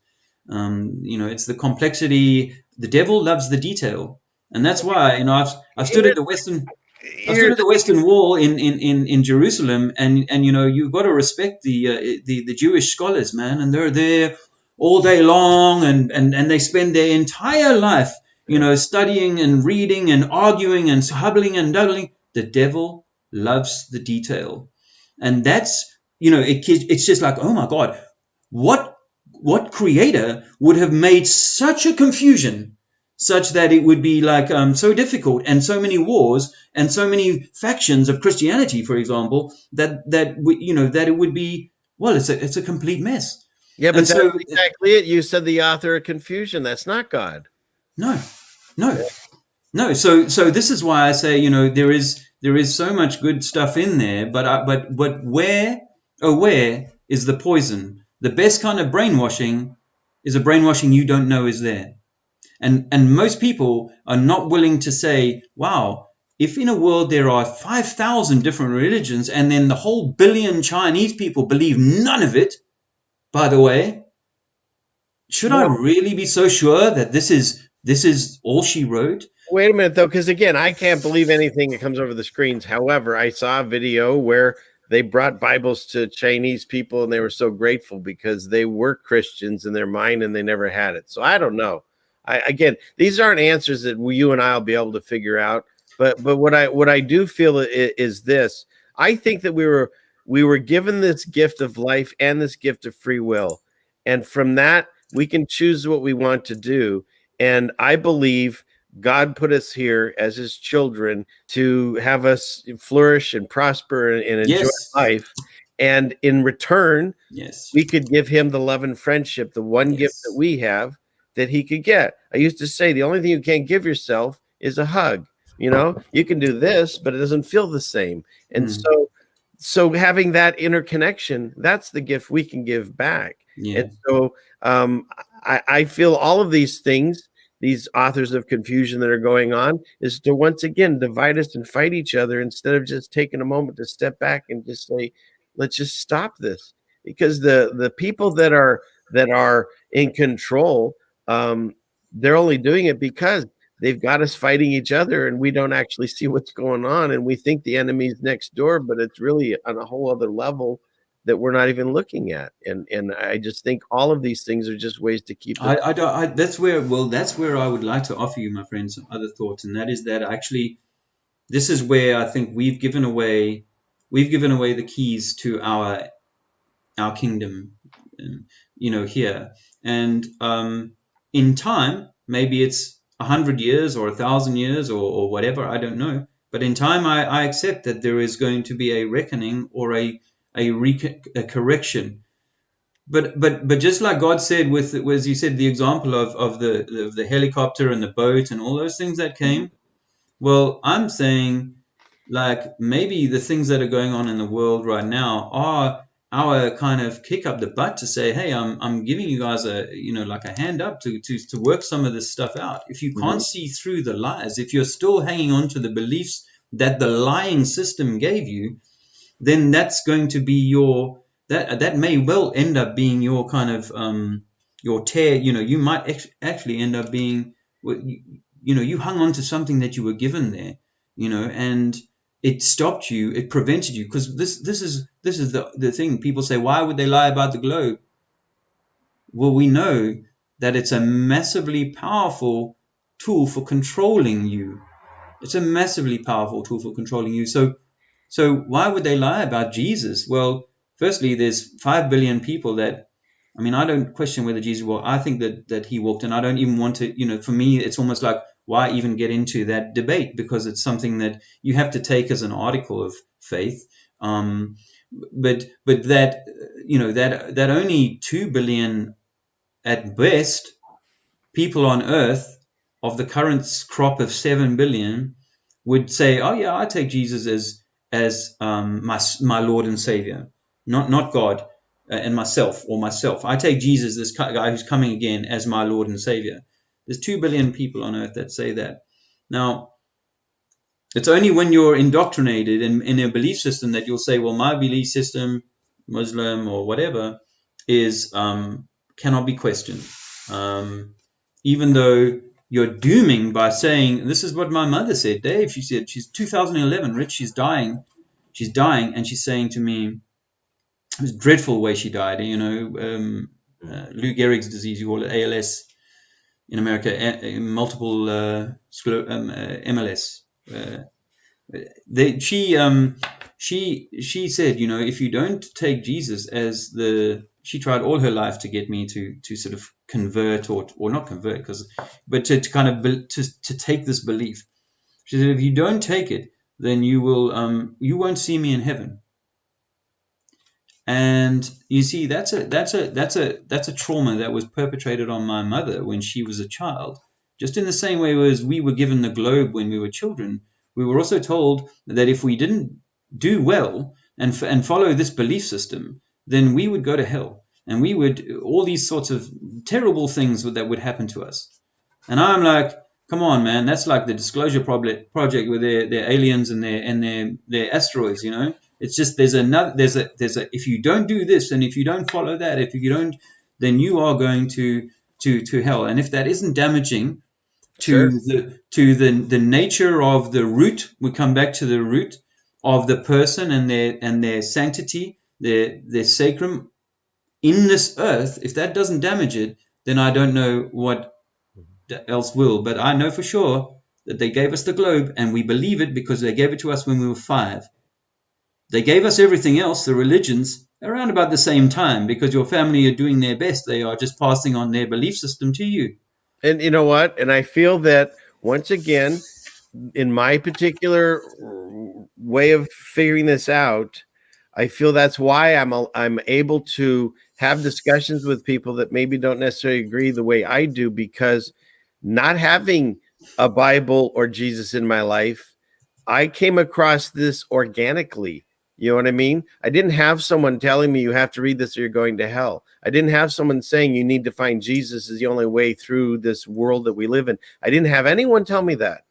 I had God tell me that. Now, either I have a mental illness and the things that I've seen that have happened around me, but unfortunately with that theory, there's at least more than one incident that's happened where there was another person by my side, things that you can't explain through what we've been taught. So my connection was totally organic. I didn't have the book, and I didn't have anyone beating me over the head saying you need to do this. I ended up doing it because what I know in my relationship with God, that's how I learned it, was from him. So I can debate anyone, not debate, but I'll have a conversation with anyone, and I might not necessarily agree with it. And I'm not trying to convince my position, because I'm not going to convince anyone into this book. I'm not going to convince anyone to Jesus, even if that's not even his name, but whoever that person or being is. I'm not going to try to convince them of that. That's what happened to me. And all I'm going to do is say, hey, this happened to me. You should look into it, because it's pretty awesome that happened to me. But none of that came from a book or from an ideology or from a religion or from being handed down. This all just happened to me within the last few years. So I threw up a YouTube channel to talk about it. That's where I'm at. Awesome. So you can't convince me my position's wrong, because it's coming from my experience. And you can't tell me I didn't do that yesterday, because I was there. No one else was, but maybe God. Or I'm going to just talk to this comment here, actually, because I think it's useful. I can't believe Jesus, but I believe in a creator. That's fine. I'm not sure whether Samuel's like saying that's what I'm saying, that I can't believe in Jesus, but I can believe in a creator. I suppose he's being, I'm not sure, Samuel. Well, can I say something to Samuel? Like, again, if you have a relationship with the creator, talk to him. Like, don't even worry about the people on the screen or what we're saying. Ask God, is Jesus real? Help me figure this out. He'll talk to you. All you got to do is ask him. So that's what I see it. But he might have been, I'm not sure if you were trying to be ironic with that and say, because what I'm saying is I if I've said I believe in a creator, then I wanted to clarify that, because it's so important for people to know that, because I'm such a skeptic, I was never going to take, didn't want to have beliefs, and of course I believed in the globe. And after 2 years of trying to batter people over the head with a globe, I started, although I got into activism in 2018, I'd already left the globe behind. I had to come back to the flat earth stuff. I'd forgotten all the research I'd done by the time I went back into the street, because I'd been moving on from that and realizing that, geez, the whole system because I was into politics, I was into space, I was into a whole raft of things that were my preferred belief systems, and they were designed to weaken me. They were designed to restrain me from being, as I said earlier on, a shepherd here rather than a sheep or a goat, because that's what they've created. So I want to say that I was never going to want to believe on anything, but really to be able to know it inside my heart and know it inside myself. And so you may or not have heard me say this before, Samuel, but I had a DMT experience in 2015. Excuse me. So, and of course, the big Christian, the kind of big believers, or the big followers of these things will say, hey, you can't mess with that stuff. You shouldn't touch that stuff. You shouldn't even go to Kundalini yoga or any of these things. Don't even do yoga. Don't even stretch your body, because the Bible says these things are bad. Well, I did the DMT, bad or not, and actually I am a better man now, and I am in direct, not contact, but I am direct knowledge of God because of that experience. I went into the experience at the age of 47, came out 6-7 minutes later, whatever, and the first thing I said is, it's true, there is a God. And I was absolutely in shock. I was shivering. It was just the most, almost a traumatic experience, but it had been, a connection with something higher beyond me that stripped away any fear of death, any sense that I was insignificant or whatever was taken away, because I was a part of, or I was connected to this, what seemed to me like this sleeping giant, and this I was immersed in a place of love that was more love than my mother could have given me on earth. It was a higher love, and this voice calmed me down, because initially I was as frightened as a child it was as frightened. For the first 30 seconds I was screaming in fear, and it felt as though all my pains, it felt like maybe the world pain or my own pain was being channeled out of me or ripped out of me. And my baby boy, my children, my family, my baby boy wasn't born, but my children and family were all being ripped away from me in like a death experience. and then I'm awake. My eyes are like this, and I'm looking around, and the whole space that I'm in, I'm outdoors, lying on a bed, doing this on my own with one guy, a Jewish friend who was administering the bong, and he sort of prepared me for the ceremony. He'd lived in the Himalayas for many years, and he'd done this sort of thing quite a few times. So he'd said, "Try this, do this," and I feel like I had a conversation with, say, maybe not with God directly, but with the intermediary between me and God, the higher self, if you like. You know what? That's what mine felt like too. But keep going. Yeah, go ahead. So I have this. I'm in the first 30 seconds, as I say, I'm frightened, and I grab this Jewish friend of mine's hand, and when I open my eyes and I look around, everything is just transformed into wave, Rich. The walls, the pool, the plants, they were still true in shape, but they were just color. They were just light, pulsing light, living. It's all living. And then I looked up my friend's arm, and I'm almost partially paralyzed during this experience. I wouldn't have been able to get up if I'd wanted to during this time until the DMT had worked its way through, or whatever that process is. But I reach up. I'm barely able to lift up my arm, but I lift up my arm and I touch his face, and I say, "What are you?" I didn't say, "Who are you?" I said, "What are you?" Because he looked alien. His eyes were his eyes, totally his eyes. I'm looking at his eyes, but his face was thinner. It was like, whoa, this is how they get perhaps some sort of alien ideation, is that beyond this frequency that you and I interpret as skin and so on, we are a light being, and if you had to see that light being, it wouldn't immediately look like you. As I say, the whole environment that I was able to see, and I was in this courtyard, was all pixelated, kind of like almost a 2D experience of everything. Everything was true. I knew the space that I was in, so everything was true. And I'm looking around, and I'm like, wow, I am in a completely different sort of thing. And this is really what helped me, because I'd kind of seen flat Earth a little bit in the weeks, months before that, but after that, within a few weeks, I was kind of deep into flat Earth, because I'd realized that nothing I'd been taught was true. Nothing religion had ever given me, and I had a lot of religious study as a kid, a lot.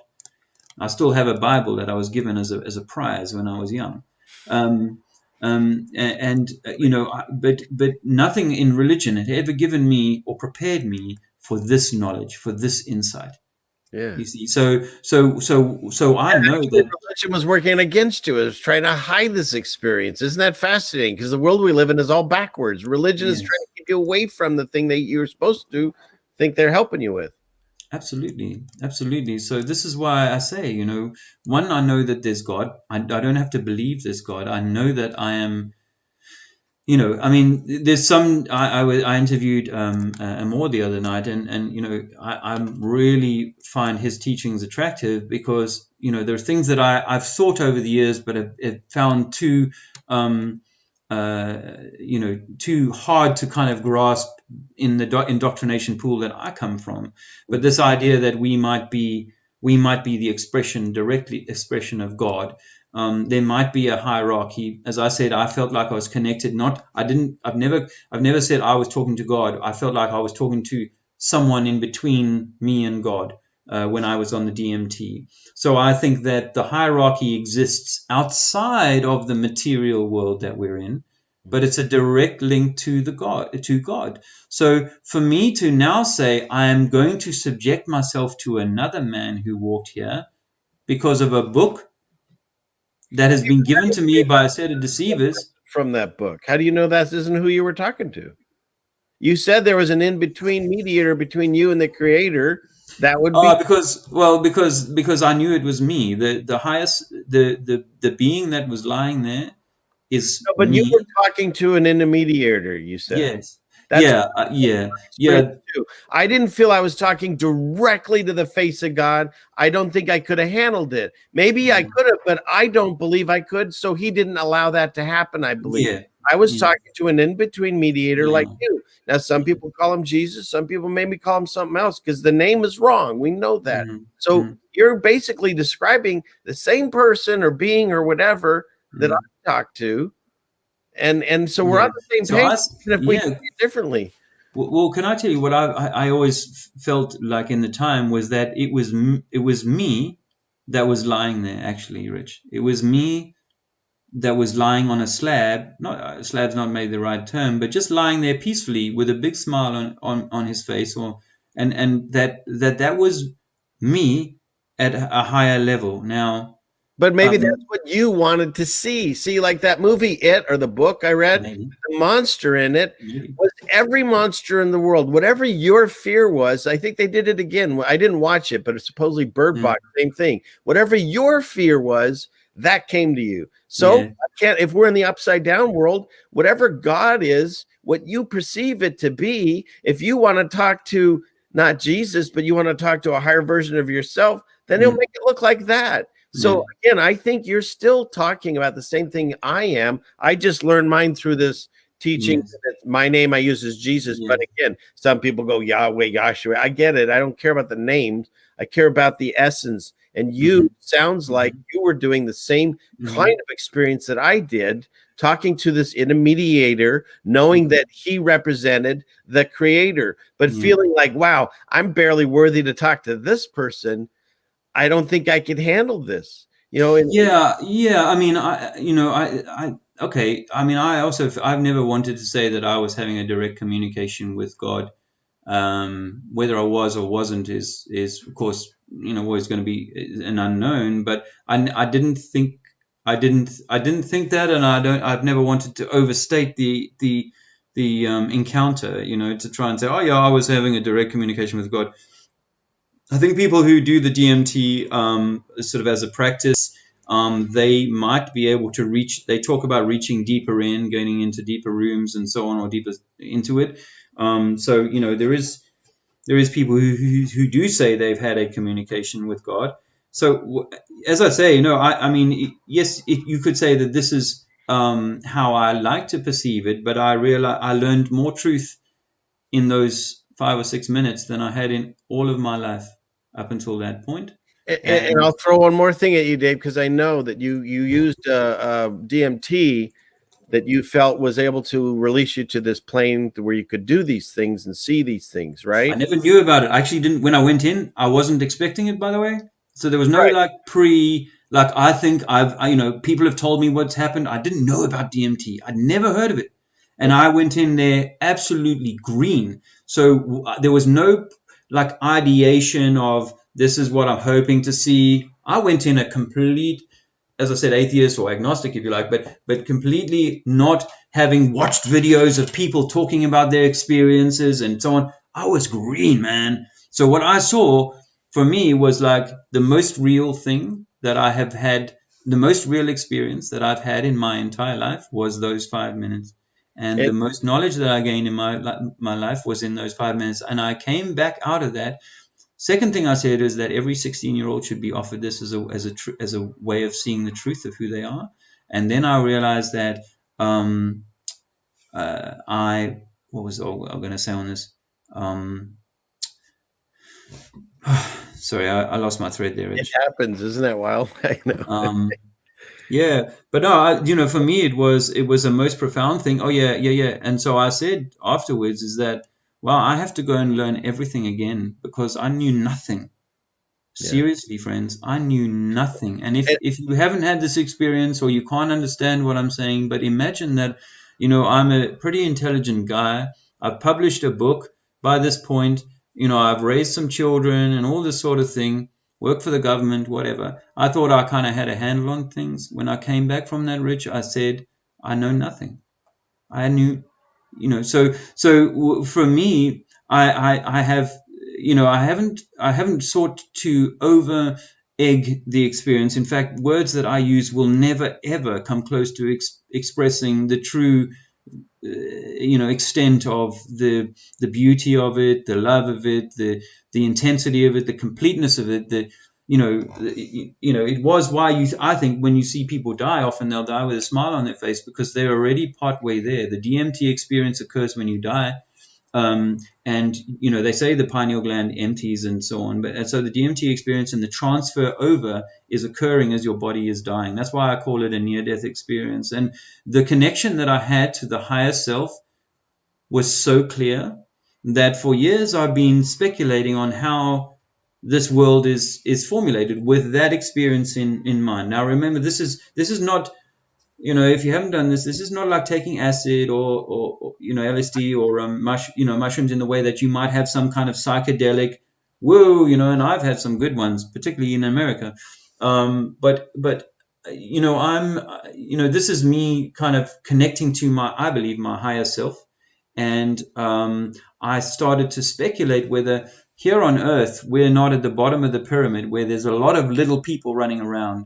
And then when you go a layer or two layers up, you get to your sort of higher self, which is not a material being, but like a spirit being. And then, of course, there's fewer of them. And then as you go higher up to God, there is obviously only a single source creator at that top of that pyramid, which is possibly why they take the capstone off the pyramid on the dollar bill, because they're trying to hide God. They're trying to take God off of his place. And how do you do that? Well, you unsettle the root, and we're the root. And I think I started to speculate whether my higher self doesn't have, because there's fewer of higher self up the pyramid, right? So down below, there must be multiple incarnations of the higher self. So when you come back to the 12 tribes of Israel, and you think, okay, well, what if the pyramid above us, or the section above us of the pyramid, was these 12 higher beings, and all of the people on earth are representatives of one of those 12 higher beings. So, because, in some groups, they will see the Jesus character or the Christ character or the Krishna, in one way, and in other countries they will see him, in a different way, where maybe with a different skin or a different looking guy or whatever, and then of course the Chinese, they look quite different from a lot of other people around the world and so on. So there are some, remarkable differences that if you don't take the mainstream version of how we've evolved, that, this could be an explanation of how it works. And why sometimes you feel a super connection towards certain people, because perhaps they come from the same sort of immediate tier above you, the higher self that is immediately above you.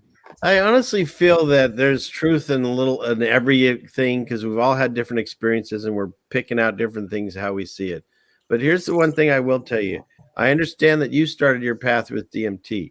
But I'll tell you something, not that I haven't, experienced things over my years, but when I made my connection, and I really don't talk about it on air much, it's kind of private, but I wasn't on anything. And like I said, I had this moment where I asked for his existence, and I had one of those experiences that you're talking about. It was in my house by myself, and I hadn't taken anything. Hey, Cinch Man, I hadn't taken anything. And this thing started happening, and we had scheduled to go to the grocery store. And that's back in the day when you could, at least with diapers. And so I was having this like crazy, almost out of body experience kind of thing happening. I remember going to the grocery store. My wife was driving and we had the dogs with us, and I was just going to run in and get the things that we needed. And I felt like I was there maybe, 20 minutes or so. But apparently my wife said that I had been gone. I mean, she was ready to come in and look for me because I was gone. I don't know, I'd have to ask her. It was over an hour, hour and a half maybe. And what was happening to me was, I don't know, the things that I was seeing and people that I was talking to. And it's kind of like you were describing. It wasn't the grocery store that I normally see it. Yeah. It was almost like it was brighter. Everything was like brighter, and everything I was looking at was like, I don't know how to explain that, but almost like you could see the energy around the store, Yeah. and I was in the produce section. I was looking for something, and there's a guy who was a tall blonde kid that I've never seen there before, and he asked if he could help me. He said, "Are you looking for something particular?" And it kind of startled me, like, what is he? Is he? I didn't understand something was going on, and I go, "Well, no, I think I know what I'm looking for, but if I have any questions, I know where you are." I was just kind of being nice back, and he said, "Well, if you have anything that you want to know, if you have any question you want to know answered, if I can't help you, I'll talk to the man upstairs." And I'm like freaking out at this point, and then he points to his earpiece. So he was kind of saying, he talked to the manager or whatever, and he could help me.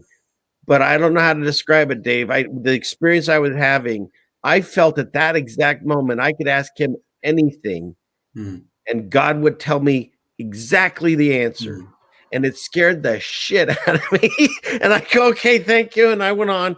And the rest of the stuff that happened in the grocery store, I mean, maybe for another stream, if I ever do talk about it, but that kind of thing. And I wasn't on any drugs. It was just happening. And I'll tell you one more thing that happened. I was side by side with my life partner, that my blessed that I have a wife that thinks like I do, just like you do. I love the fact that you have that support. Not everyone has it, and God bless us. Mm. And there was a thing that happened in real time. It was like, whatever you want to call those visions, whatever, everything in front of us changed Yeah. for a moment. And it's like we were watching a movie for just a brief moment, a few minutes here or there. I forget exactly how long. And then it stopped. And we looked at each other and go, "Did you just see that?" And we were able to describe exactly what happened verbatim. And we saw it in real time together. Wow. So that's what I'm saying. The relationship and the experiences that I have had, and that's just a couple, they transcend beyond a book. They transcend beyond a religion. They transcend beyond a belief. I made a connection with the creator because I did whatever it was. And he's like, "Yeah, thank God you made it. And here we are, or here I am. Here am I. Here am I." I say, "Here am I." He says, "Here I am." But so that's what's happening. So when you had your DMT experience, that was like the match that lit the fire that sparked this thing. Yeah. But not everyone has to have it that way, apparently, because I didn't. I wasn't high on anything that day, although you would have thought I was, because the things that went on in that grocery store, I still have, blows me away. So like you're saying, it's a real thing. And once you meet the creator or the middle person, whoever that is, you're changed. And that's why they call it born again in some religions. But yeah, I totally feel I'm a changed person. Not that I was a bad person to begin with, but I totally get it now as much as I can. Yeah, that's awesome, and that's what it should be. I think this is where it comes back to is that we have this intimate relationship with God, maybe via higher self and so on. And I tend to like to think in terms of the Trinity. That there's the the me, and then there's the higher me, and then God. It's that, but it's not through an organization called the Republican Party. Basically Jesus too. I mean, it's the same theory. You don't have to use the name, but you're describing the same thing, right? There's you, then there's the higher version of you, which would be Jesus, and then there's God. So you're actually putting the same things, you're just calling it something different. And that's the way I see it. Well, if I can just offer you something I learned a few years ago, was that the Christ oil in your body was ordered. It was called the Christos by the Greeks. Is the CSF that runs up your spinal column and surrounds your brain, the cerebral spinal fluid. And this is what they described as the light of Christ, and that to ascend into the high heavens is to they used to believe that to bring the Christ oil up into the medulla oblongata, or wherever the pineal gland is located, was to bring about like a sort of an experience with, or an experience like Christ, So I think that possibly, there's a confusion or an intentional overlapping of the character whose name we call Jesus, the man, the prophet, son of God, but we call Jesus, and the Christ. You see, because Jesus, I think, everyone will say, oh, there was no J and all that. Okay, whatever. But the Jesus man was, in my view, because like I said, I've stood with Muslim scholars in Speaker's Corner, and these men love their Muhammad, and peace be upon him too. But they love their Muhammad, and that for them, he is where it's different is that he was like a prophet for them, right? So he was like a guy who had a good relationship with God and had like a super fast fiber optic link with God, and was getting like Abraham. They're big on him too. Yeah, yeah. And so this is what I think. This is what I think they've done is they've taken a guy who had really important information to give, was getting messages directly from God. I don't have any doubt that people can do that. That's not really my, and having had the DMX experience, I know that if these men were going into the caves for 40 days at a time, the Chinese do it today. They only need to be 7 days in a dark room and they're having the DMT experience. So if you go 40 days in a cave, think about how much God time you've got.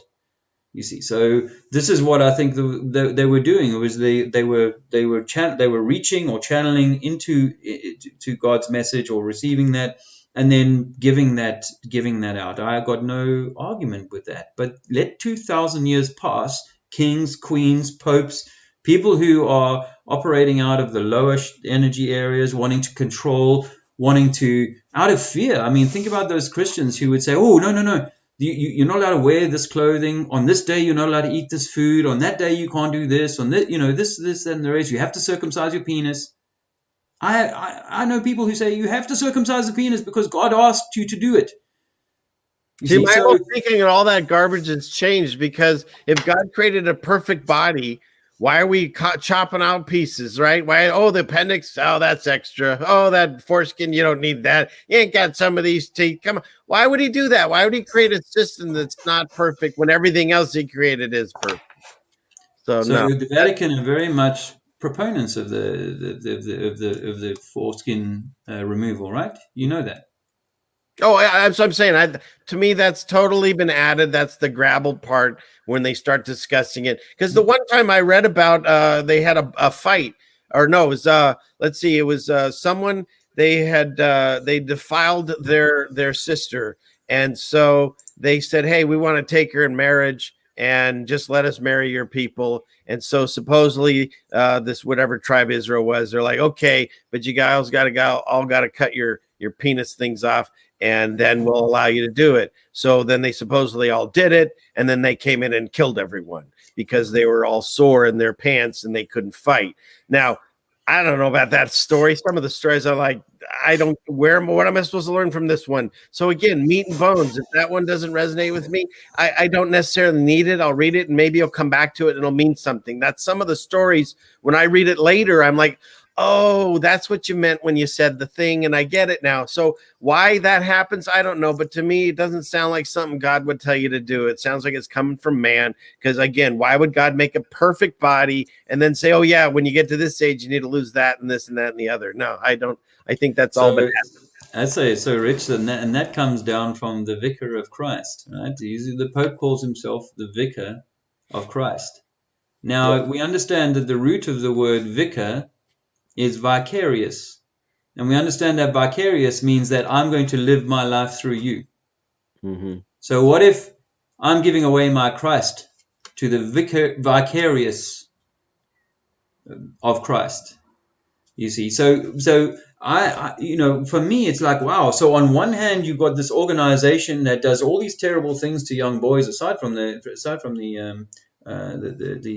circumcision thing, and really pushes that. And I still argue with my Catholic friends over the need for it, even at 50 odd years old. Oh, And it's healthier. You can clean it better. Really? You can't just scrub things. Okay, whatever. yeah, you don't think God kind of had that all in mind? And do you know that there are cultures, particularly in Africa, who do that to the lady parts too, It's terrible. And this they do in their religious fervor and their dogma. And again, not coming from God, coming from man's religion. Yep. Absolutely. So again, it's like, wow, why would you do that to a baby child if it's going to mess with them? Because it's going to mess with them. Mm-hmm. So for me, this is why I'm becoming a little bit I'm getting on my high horse a little bit, because it's like, damn, we need to start speaking out against this stuff, because actually, having listened to all these years of flat earth and seen how the flat earth has been sort of taken up by people who are non-believers or Christians, I'm like, it's time for me to start speaking out, because there is damage sown into the trousers of every boy that you circumcise and all the other things that you do to him. And until you realize this damage has been done to you, until you realize that, and you realize that, wow, God did not create an organization that intended to cut little boys' foreskins. Or jab them like 50 to 80 times or something in the first 10 years of their life. So if there's any of the religious Christian boys listening still, and I think a lot of them have run away, but if they're listening still, it's like, did Jesus not call this out? Mm-hmm. Did Jesus Christ not call this out? And why are you not calling it out? Not you, Rich. You Christians. Why are you not calling it out? And this is the world we live in. And the reason why the world is so fucked up, because good men have become sheep or goats. They have not realized their Godhead, and they do not realize that we are meant to be shepherds, not sheep. Shepherds, not goats. Because the sine wave says, go to the balance, go to the center, go to the heart. As you said, God asks for love. Love comes from the heart. The heart is green, not red like they portray it. They like to portray the red heart because they want everyone down in the lower vibrations. Think about the drawing of a heart for Valentine's is actually the butt. It's actually your rear end. It's the lower chakra. It's not actually what a heart looks like. A heart doesn't look like this. That's not what a heart looks like. That's the ass. Well, yeah, I mean, you could say that, but if you look at the top of this drawing here, can you see the beginnings of the heart? Okay, I could see that. I can see it. And that, of course, is your 233s that everybody's so frightened of. Yeah, and the 6, 9. 33s and the 6 and the 9. And why 9 but below? Well, a 6 below, because the cock 6 is down below. And if you take your finger down the spine and you go into the bowl of the pelvis, if you go into the bowl of the pelvis, you create a 6. If you run your finger up your spine and go into the skull, you've got a 9. So I'm saying that this is the human body. And also the earth is set up in exactly the same way. The green areas are your ether, your living zone, your habitable zone, and it's all electromagnetic, and it's got both positive and negative in the electro and positive and negative in the magnetic aspects of it. But it's very possible to tweak bits of this, and yes, but that, as I said, is the heart. Should the red be at the bottom and the blue at the top, or does that matter? It's all inverted here. Sorry, I do apologize. So yeah, 6 at the bottom. Sorry about that. 6 at the bottom, 9 at the top, and but maybe that's the world. They want to keep it the other way with the 9 at the top and the 6 at the bottom, or whatever. No, actually, you know what they do, and I see more Russells. I didn't in chat. I didn't actually finish saying this to him, but no, this is what they do. The 6, there's nothing wrong with 6, by the way. There's nothing wrong with your lower part of your body. God created you perfectly. Yeah. However, there are in this world challenges that can hold you in a state of lower sexual disorientation, greed, Donald Trump, red tie. This is all of this. Okay, and the earth, of course, is all hot magma, all this hot stuff. And I've shown conductivity lines because the heat rises, gets to the earth and forms in the Goldilocks zone and makes weather and plants you can grow. And then heat continues to rise up into the blue. We know hot air rises, but eventually it gets up into the cooler parts here in the 9, in the head. The cooler head prevails, right? So the cooler head prevails, and this is where you'll find all your deeply spiritual, there's a bit of ego in the spiritual thing, yes, but all your kind of Maharijis and Mujis and all of these characters are all the way up here. And maybe it's only the natural cycle that things go through hot, cold, and sometimes they're in perfect harmony and perfect balance. But I think these are the 3 states. This is the trinity of God's creation. You've got electricity, you've got magnetism, and you've got ether. And I think that between the 3 of those, if you look at the primer field experiments, you'll find that you can create plasma. And from that plasma, you get compression. And in this space here, where the compression is highest, this is where God was able to create the perfect environment for its perfect beings to come and have a fundamentally fun time. But of course, what they've done is they've conflated, and this is the point I wanted to make about the 6s, is that they've actually, how they like to say 666? Mm-hmm. So what they've done is they've replaced the 3, the 6, and the 9 with 6s. In other words, they've turned it into a red world in which it's all goat, it's all ego, it's all is no balance. There's no true spirituality, because if the spiritual people are either this new age or old age dogma of Gaia is, the mother, and what, bend down on the ground and pray to Gaia, which is bullshit, by the way, because God would not want you to pray to the sun or the earth or the moon, revere them, but not to, you don't create a playground for your children and expect them to go around and kiss the merry-go-round and the slides, right? Oh, that's the funnest ride here. Well, let's all worship that. Jesus even got mad and said, don't worship me. He's just there, as God doing the stuff he's doing, but he told them not to worship him. Yeah. So they're keeping us in a 666 world. It's a world of imbalance, a world of, where, and it's all, yes, tends to be masculine, but I mean, what I'm saying is that, because so all the red archetypes, the hell, the devil, the Satan, all of that all belongs. And by the way, if you didn't hear me say it earlier, Satan, used to mean adversary. It still does, actually. The word Satan never had a capital letter in its original format, and it was simply the adversary. And what is the adversary, my friends? The adversary is the antagonist to the agonist.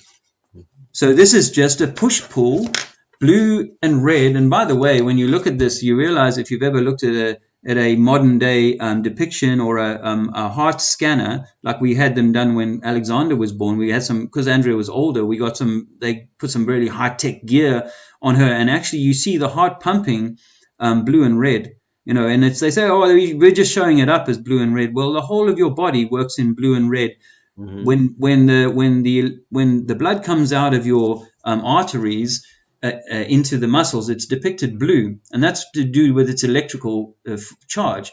And then when it leaves the muscle and gets pumped or is magnetized back up into the heart, it comes back red.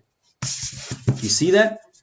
The whole earth is your body, or perhaps we're living in Christ's body or God's body. I have some interesting theories about that. But if you think about, wow, so, what goes down into my body is blue, and then what comes up again is red, and then it gets up to the top, and then it's cleaned. We'll put more ether into it, and it becomes blue again, and it goes on its journey back down around. And the whole system of my body is perfectly created, just as the earth is. Mm-hmm. So just like we don't need climate change bullshit and ozone layer bullshit, we don't need people telling us what to eat. We should eat from the natural environment, not be getting toxins from chemicals and so on, for sure. But the whole world, my body was created like God created the whole world, a perfect environment in which healthy things can happen. And my skin is like, the skin of this whole thing, if you like. It is, perhaps not the ether part, because we walk in the ether, we exist in the ether. I think it's just thin water. But that's interesting, as a lot of channels that they discuss in the chat or even on the shows. Oh, this is what you're supposed to. It's very almost religious, like you say. Oh, don't eat this, don't eat that. Don't eat these things, don't eat this thing. And most of the people giving that information, I don't know. I've seen them drinking like, Mountain Dews, and, you know what I mean? And just talking about McDonald's. And so I don't know. And if they're I mean, I'm not saying I'm in perfect shape. My God, the first time I met you on your videos, I'm like, I don't know. I'm definitely not I'm gonna wear like sweatshirts and stuff around this guy because he's way more in shape than I am. But regardless, I'm gonna do what my body tells me. And since I've learned things and I'm trying to eat healthier, I'm not on a diet where I have to say, I'll never eat this, I'll never eat this, but I choose, I'll eat this thing or that thing. Or maybe if I eat something, I'll eat less of this or do less of that. It's all in moderation. I'm finding my body not only tells me the things it's missing. You walk by an orange and you suddenly go, I need to eat that orange. Well, probably you're deficient in something. And I'm finding now I can look at something. I know you could always do it, but now when I look at some food, like I've already tasted it. I know what it's going to taste like usually before I do. And so if something's drawing my body to that, well, then I think it's something that it needs. Doesn't mean I need to gorge myself on something. But, and then when you go to biblical teachings, you want to say, well, yeah, I have stopped eating things like bacon and shellfish. Now, why? Well, when you read Leviticus, it's not, or you'll go to hell. No, it's literally, it's like, I think the medical part of the book. And it's like, hey, you see what pigs eat? Do you see what all the shellfish do in the sea? Yeah. They clean it. That means they're full of the toxins that you shouldn't eat. And I'm trying to keep you safe by having the water go through these systems and clean it. And if you start eating a bunch of these, you could get sick. You're not going to hell necessarily, but it's probably not good for you. And you might check out faster than I wanted you originally. That's the way I see it. So whatever goes into my body, my temple, I'm doing my best to try to treat it with respect, like God wanted me to. And it's not, I think it was much easier. I'm going to hell. It's because I think it's making me better. And I think it was much easier back in the day for people to live naturally. One, we were far more physical, and you said earlier on, you're far more physical and loving that. And I'm the same. I relish a hard day of physical work now. And when I was 45, before I started this journey, I was a little bit kind of like, office boy, and I wasn't that fit anymore and stuff. I was losing my physical prowess, if you like. And I worked it back. I worked damn hard to get it back. Not in the gym. I haven't been in a gym for 7 years or something. Right. But it's all, it's all just doing the right work. But the point is that in the day you would have gone, okay, it's there's lots of oranges on the tree, so I'm going to eat oranges, and that's what I feel like. And then another time of the year there'd be something else. But McDonald's know that, and so they put and KFC, they put all these lovely smells and scents and things that kind of kick you off and go, yeah, I really need that, and it overrides or implants your natural kind of systems that say, yeah, that's what you should be eating, that's what you should be eating. And so now we drink Mountain Dew and we eat McDonald's and this sort of thing, instead of just drinking proper Mountain Dew, which is water running down a stream. That's when I stopped, like, and I'm not perfect at any of this. I still have my vices that I'll eat, but like I stopped just eating, the chip aisle or the candy aisle or whatever. And then when I go to the grocery store, there's no desire to even go down there, and the colors and everything is so beautiful and bright, pretty. And they come on, eat me, and then whatever they put in it, you want more and more and more. And so when you just cold turkey that, after a while, it doesn't even draw you in anymore. You know what I mean? I don't know, but there's certain things. But you must, hopefully, I think what you probably have is connected that, you realizing your higher self or having this contact with a higher, thing. Then this was what it was for me. It was like, I wanted to be a better man for myself and then also for those around me. So, love yourself. Love thy neighbor as thyself. Yeah. And actually, I went on I intend, Andrea will confirm this.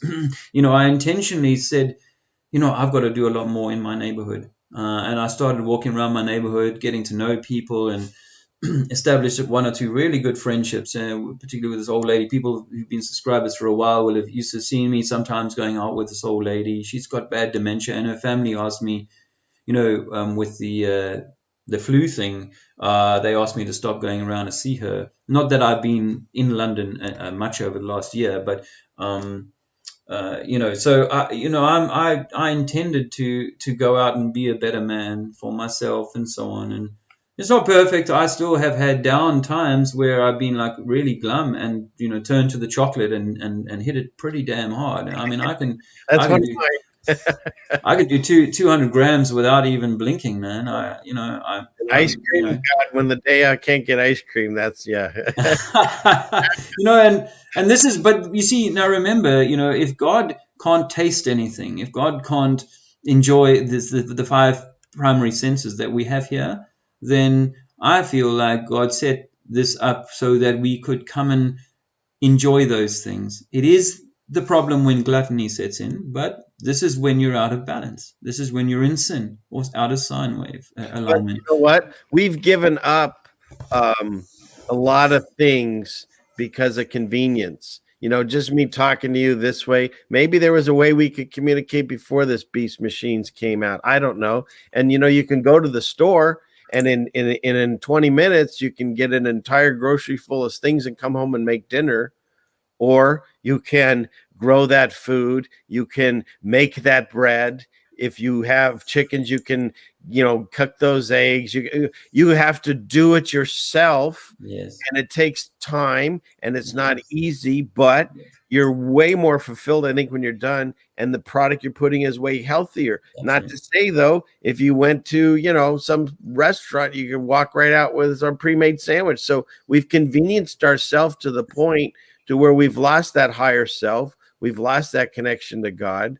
And it's that movie Wall-E, where they want us to all just be fat and happy and sitting on a little car and killing ourselves with their poisons. Because the convenience, the people that make the convenient food, we know they're putting in chemicals and things that aren't good for us. We know that, but yet we do it because it's convenient. And I get it. I'm not on a soapbox saying everyone needs to quit their jobs tomorrow and be farmers. I mean, maybe that would be perfect, but no, I get where we live right now. So I do my best to navigate this beast system.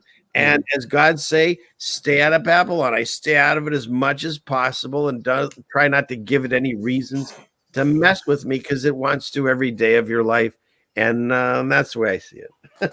Yeah, that's cool. I think what we need to remember is that it's kind of it's not bad. I mean, one of the most powerful messages I got on the DMT, Rich, was that nothing matters. I got this really this kept getting said to me, or was put in my head repeatedly during the time I was there in that experience. It was that nothing matters.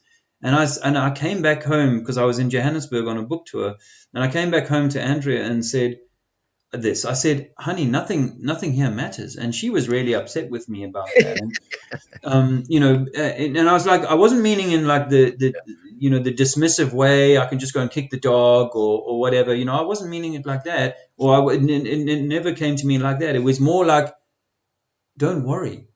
Right. See, like everything's cool, man. And even if you don't work it out this time, or even if it turns to a complete shithole, whatever, that's all good. God's got this. You return, and maybe we return back here or whatever. I don't know how that all works, but the and I spent a long time, years afterwards, trying to try to unpick what this meant, that nothing matters. And it took me this a long time to get to the point where I was like, okay, and I'm still not quite there. But it's like, it shouldn't. I don't need to be in distress about the way that religion controls people's minds. I shouldn't be in distress about the way that governments control people's minds, or that some of these other darker things that go on. I should do like Jesus is said to have said, and that is to call out iniquity, call out things that are wrong. I should do that, but do it from a loving place, a balanced place, not one where I'm super freaking angry about it and standing in the street and telling everyone that their government is lying to them. It's not that I don't need to do that. I need to do it in a place of love, and that's really where I'm trying to get to. I had a beautiful experience today. I just want to share this with you guys quickly. We went down to the beach with Alexander, and there were 3 young people playing frisbee, and I love playing frisbee. And haven't played for a while, actually, since my mate Ian and I were tossing it around in Lincoln. at Sharon's place in Lincoln last year when we were in the camper van on the first lockdown. And so I went over to these three young folks. They were only 20, 21 years old at the local university. And I said, do you mind if I have a little fling? It's been a while and stuff. And I'm way older than them. Anyway, they loved it. I mean, because I love Frisbee, man. And I've played many, many times in my life. So I've got a decent arm on me. And these three were just having the best fun, with me. And I took the opportunity afterwards as we were wrapping up. I said, there's a couple of things. Well, I just got to saying a few things to them. Maybe it took about 15 minutes, but I ended up, sharing with them this idea that, we are the center of the universe, and that we're meant to have this beautiful experience. So many things are put here to damp your experience down, to minimize you, to get you worried about the mirror, how you look in the mirror, and what your diet is, all these sorts of things. And I was able to, not say flat Earth. I didn't say flat Earth, although I did tell them my channel name, and they'll probably, if they look at it, will come across that. But I just gave them, and two of them admitted they were Christians. One was wearing a cross, and I was clear that So I wasn't looking to, and this is obviously the how you got to try and tread a little carefully. I wasn't looking to smash into their religion, but so much as to affirm who and what they are. And I think that this is that I feel like I need to do, my friend, is that I cannot, and I tried to go to Portugal and sort of sit this out in the mountains and stuff, and it didn't work out for me there. And I'm back here, and my energy is saying, you've got to call out iniquity, and you've got to put people who are claiming to be truthers, who want to hang on to beliefs, and then have a channel with 20,000 and 50,000 people who are just like hanging on the words of their people. I mean, the biggest channels I think in Flat Earth are like Rob Skiba and people like that, and I'm like, if this is the iniquity, or if this is a lie that is meant to be, then what good am I going, I'll call out the Flat Earth because that's not going to offend any of my friends. Well, actually, it offended everybody that I knew in my previous life. I was going to say, yeah, it did that for me too. Yeah, but now I've got new friends.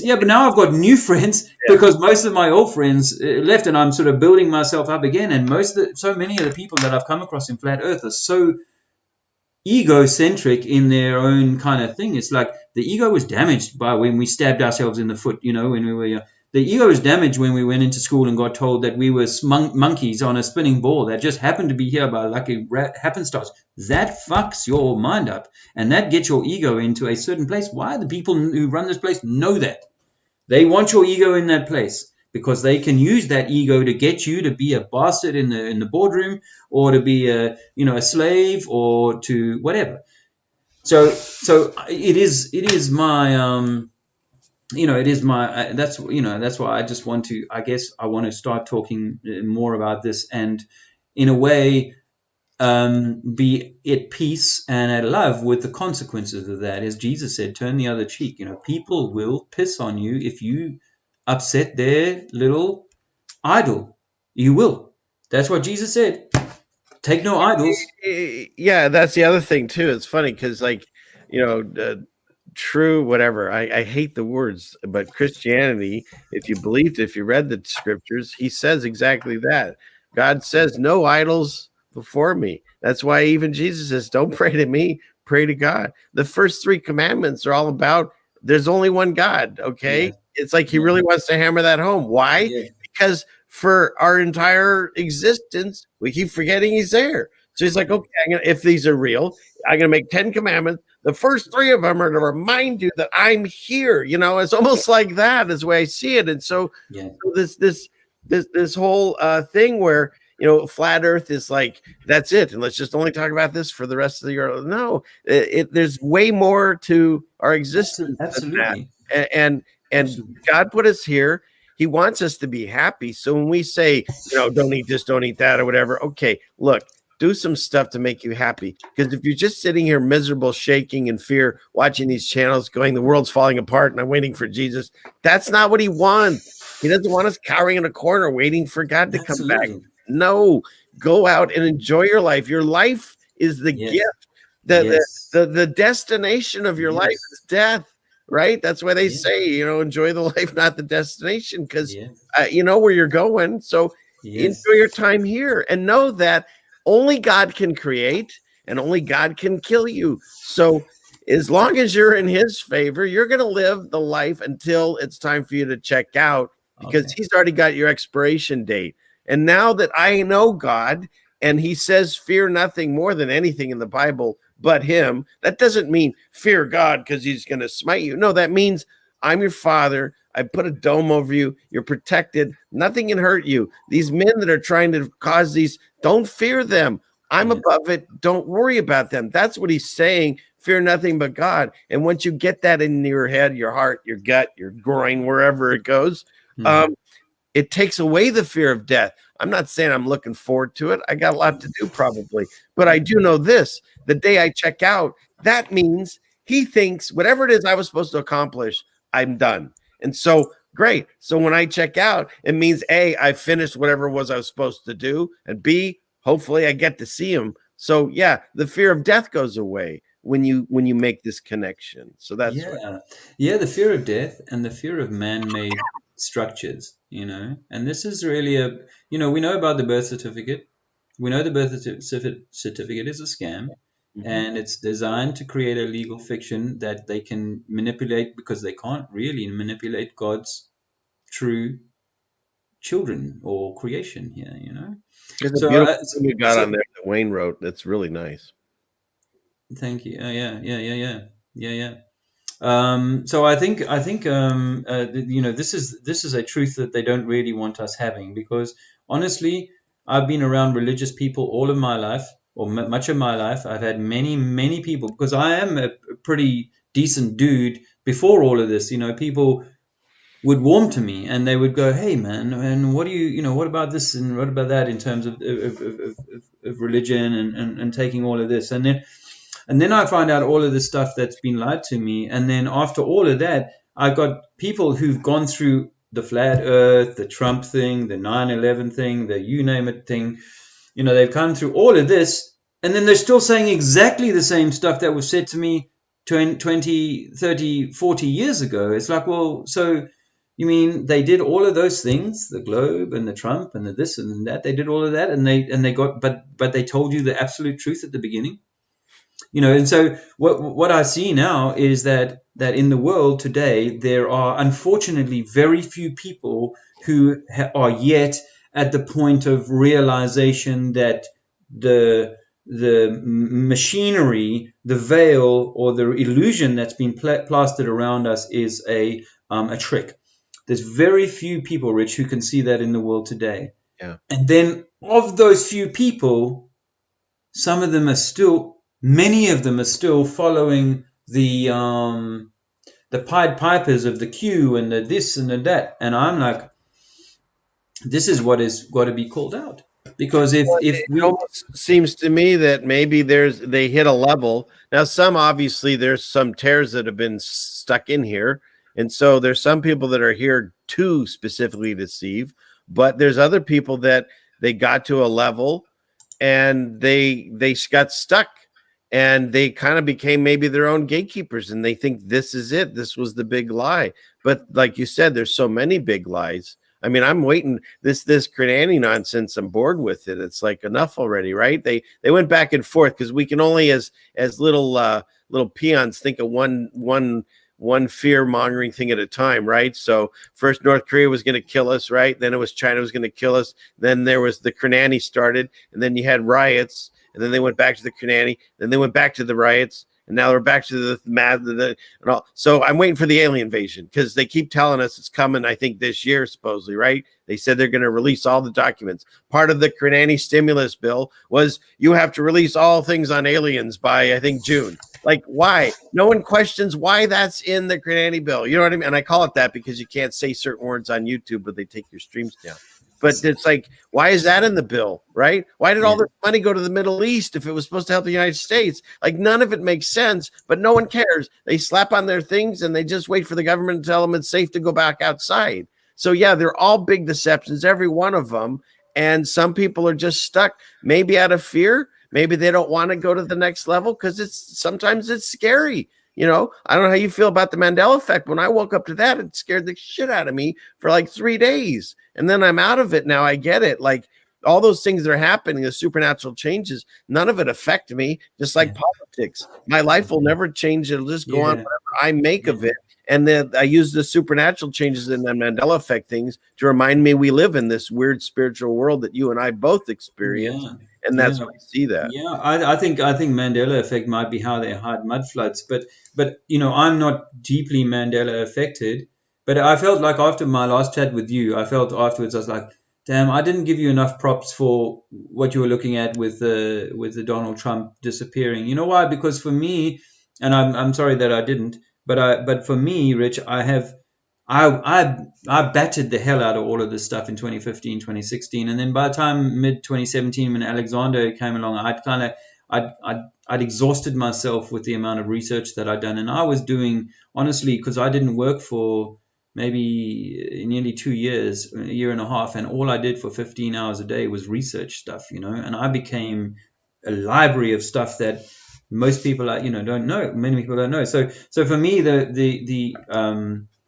some of these subjects were subjects that I'm like, yeah, okay, this is all going on. It's the same as what's going on at the moment with, maybe the last year or two, with people absolutely freaking out over adrenochrome and child sex trafficking and so on. And these are terrible things. Some of them that I can obviously not know are going on. I obviously know that there's things, children are getting fiddled with all the time in wrong ways. That's not even with the circumcision. I'm just talking, other stuff. Right.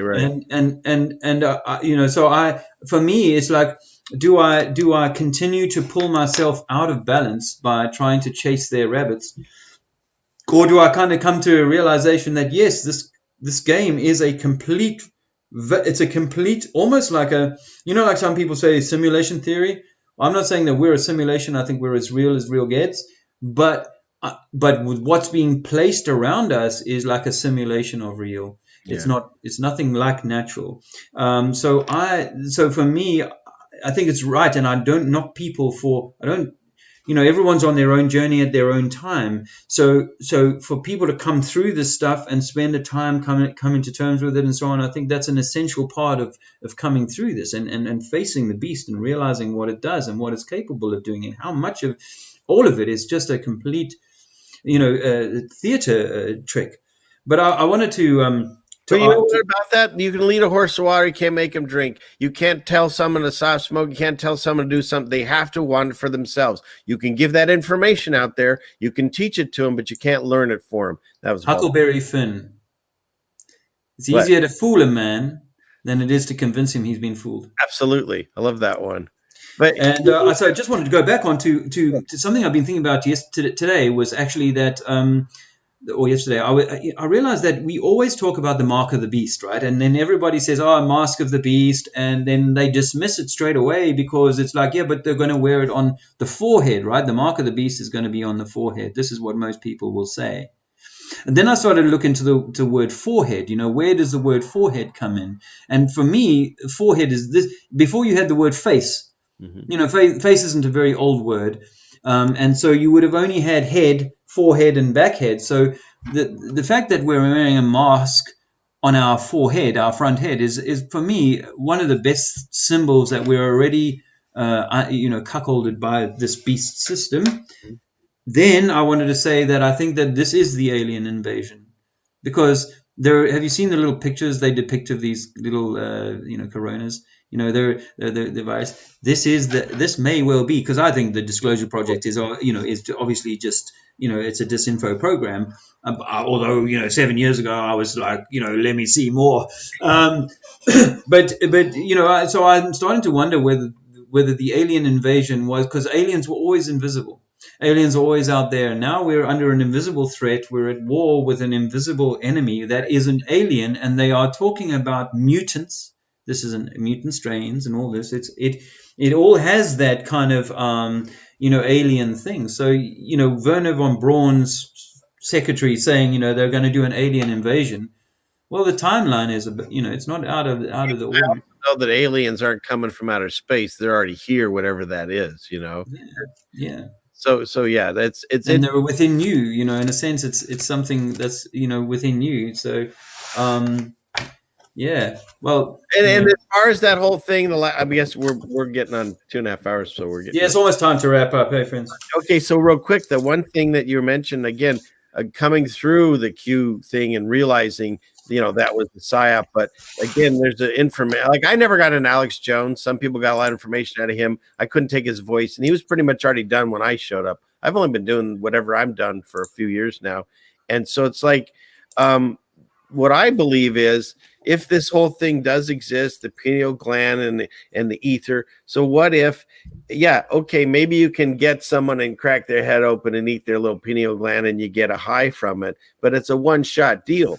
I think if they create an event, say like some giant towers getting crashed down on a certain day, and everyone's watching their televised vision and they're freaking out and they're so afraid, and all that's going out to the Ethernet, and all the vampires up there are just like, yeah, bring it on. So I don't think you actually have to crack open someone's skull to get it. We send that out all the time. If we send out love, then that's going to happen. If we send out fear, then they're going to get stronger. So when you say it's this duality system, if you start trying to send more love, and I'm not trying to be hippy dippy, I know you can't always love some, but you, in your heart, you got to say, wow, the person that's yelling at me through that thing, I can barely hear them because they're wearing 2 or 3 of them. That's my brother. That's my sister.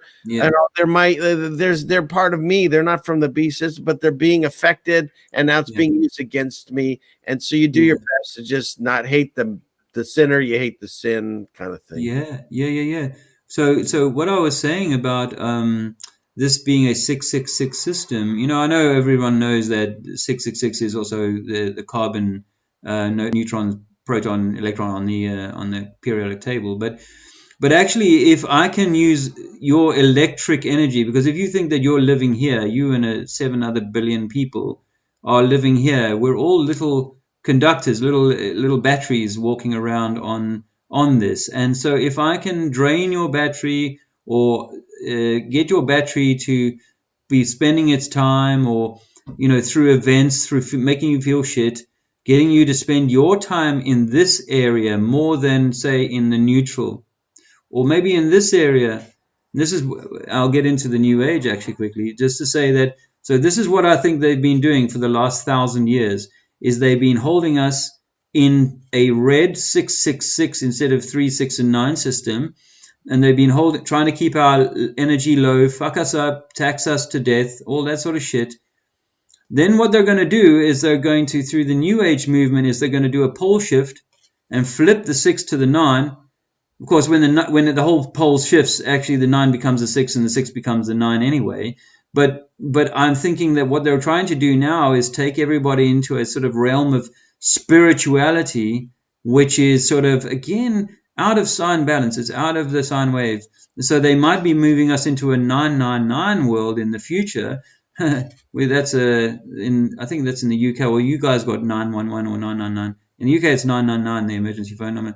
And so they want to move us into a 999 world, because it's going to be the agonist to this antagonist. Right. People are going to get so pissed off with the Donald Trump that they'll vote in a pedophile freak show to kind of come and run the show, right? Because he's like, oh, Jesus man, he's a spiritual man, and all that sort of thing. I think he's a Catholic, actually, but I digress, because you actually seem to know more about them than I do. Well, if he is, he's got the old severed thing there, so you know it's damaged below here. But anyway, so that's what I think about. I think that's what they do. I think you're right. I think that we're electrical systems in an electrical system, and so if we're little cathodes or whatever, anodes, or I'm not an electrician, but if we're these little batteries running around, and we are vacuous, or we are angry, or, you know, all of these things, then we are not harmonizing with the earth around us, hence chaos, hence they get to bring order out of that chaos. And 2 things within that. One is, once you wake up to whatever you call this process, you realize you're special. And second of all, I think they're lied to us about everything else. I don't believe those numbers. I don't think there's anywhere close to that many people on Earth. I think there are way less many people of us on Earth. Yeah, I think no argument. way closer than they tell us. The fact that I have to get on a plane and go for like a day to go see you, I honestly believe they just circle me around and then they land you to make me think that you're farther away. You could be like 2 hours away if you know what I mean? If I knew the correct path, or if I was able to fly where we're not allowed to fly. Because you and I have talked about the center and where Antarctica and all that craziness could be in Africa. I don't know. We can go into that a whole other stream, but I really do believe there's way less of us. So if we're special and there are way less of us, what we do as an individual matters. It matters a lot because there's only so many of these cathodes, whatever you call them. And each one of us doing something, it'll affect the world around or Earth around all of us. That's the way I see it. If there's not billions of people and there's way less than that, each individual is going to have more importance. So what if it's that true? I mean, I like that. I love it, in fact, and I've speculated on it for some time. But I wonder if that's true, then just to say you've got these people that are living in harmony and in balance and stuff like that, and they're able to have, as you're describing, the effect of mitigating or minimizing the deep trough or the high trough of the or high point of the wave into the sort of head and into the lower sort of elements of us, and I really think that's a possibility, my friend. Is that and it's a bit optimistic because when you look around there and you see how many people are just carrying on with everything as things are going on, you do start. That's why I was feeling a little bit desperate this morning, but like, fuck, how are we ever going to see this change? And I know I have to have faith and be patient, and God will, if that's what God chooses, will bring about events, or maybe this is what's happening, such that enough people are given the impetus to seek out that balance. Okay, and then if enough people seek out that balance and achieve that balance, that Christ-centered, God-centered kind of heart, expanded, loving kind of thing, then maybe it's enough to send the right juice in to rebalance nature, perhaps in time before God has to pull the plug and say, listen, guys, time's up. You've got to, I'm going to flood the place because you fucked it up once more. So that's what I think. And that's why I think, as well as saying, okay, nothing matters and I must find God-centered, I must be in a neutral place about, the up and the down parts of this world. I also think that I need to go out and say these things in a loving way to people and say, hey, you may find this uncomfortable. And if you do, I need you to think about, hey, am I wounded? Have I been wounded from a child? And am I therefore still acting out that and needing Stockholm Syndrome to hang on to a dogma that dilutes the essence of what God gave us? And that's all I'm saying is that we should be seeking the richest relationship with God, not one diluted through the Pope or through scientists or through whatever. Right. And, I'm looking as you're talking too, and the truth. Okay. So I'll discuss what you're saying there. So what I find interesting is no matter how long anyone studied a subject, there are people that are scholars that have studied subjects longer than I've ever thought of. Okay. But at the end of the day, what they do with that information is they make a theory, and then that's their opinion. And so I've read so many books and seen so many videos and things now. I've learned more in this last 2 years, I think, than I ever did in my first, 40 some years. So my point is this: my opinions and my thoughts keep changing. And as we realize that all of these books and histories have been scrambled, so you have to try to seek information. It's not easy. When I was a kid, we went to the library to do a research paper. The books you weren't allowed to check out. You had to stay there, and you had to have at least 3 different sources to write a paper. Nowadays, you turn on your computer and Wikipedia tells you, and you write it out, and you're done. So the thing is we used to do more research into things. So when anyone, and not just necessarily, I'm not just picking, when anyone says a sentence like, no, this is the way it is, that's your opinion, because where are you getting your information from? The places I am, and we know that they lie to us. So when you say there's 7 billion people, we don't know. I haven't counted them. Have you? So No. I don't know. I only use the information that comes from these same sources that lie to me. So what I do is I use my discernment and say, okay, from what I can see and the relationships that I've made and the weird synchronicities that I've connected to all over the world in these last few years, I just, in my mind, my theory is everything's smaller and way closer because once again, what are they doing right now? 6 feet, stay at home, don't go near. They want to separate us. So if they put in your mind that there's billions of people and the fact that you met one is just crazy and they live so far away, it takes me a whole day to get to see Dave. Again, to me, that could just be more the psychological game to make us feel that we're more separated and apart and alone than we really are. And that's no diss on anyone ever. Those are my thoughts. Everyone, I don't care how smart you are or how much you've read, you're using the same materials that we would, and you're using your theory. You're making your assumption at the end of the day, because none of us will know until it's all over, and probably by then it won't matter. It's kind of funny. Absolutely, absolutely. No, I also don't. I don't. Thank you, Drew. Thank you. Yeah, I don't. I don't subscribe to a number of people that are on Earth. I think that it's very possible that these numbers are fiddled with. It's the same reason why I don't subscribe to an ice ring around this Earth, because I have no evidence of it. I have to take it on the word of Captain Cook, CC. Which now is a psyop. See, I fell for that one. Did you fall for that one too for a while? Oh yeah, I mean, look, I was happy to Admiral Byrd. I'm sorry, I got them mixed up. Same idea. But yeah, I mean, again, it's like, the Admiral Byrd thing, Captain Cook, these can all come from the same stable, really. And it's like, why would they have allowed, when they were long before Captain Cook were lying about the shape of the Earth, why would they give us this information?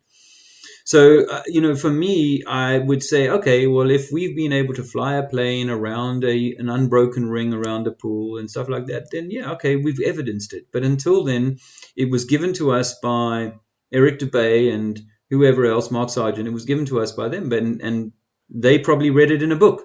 I'll give them, they read it in someone's book. And we were if you were around Flat Earth in 2015, everyone was saying that the sun is 3,000 miles away and 50, 70 miles wide. That was the Samuel Rowbotham, Flat Earth Society version of the world, in my view, of the Flat Earth. And of course, I was saying that, for a few years, I was saying those same things. And then I was like, am I sure I know this? And then when I look at the sun and I try and experience it in the way, and I try and imagine how it might work in those ways, I'm like, I can't square that with myself. Now, why would that be?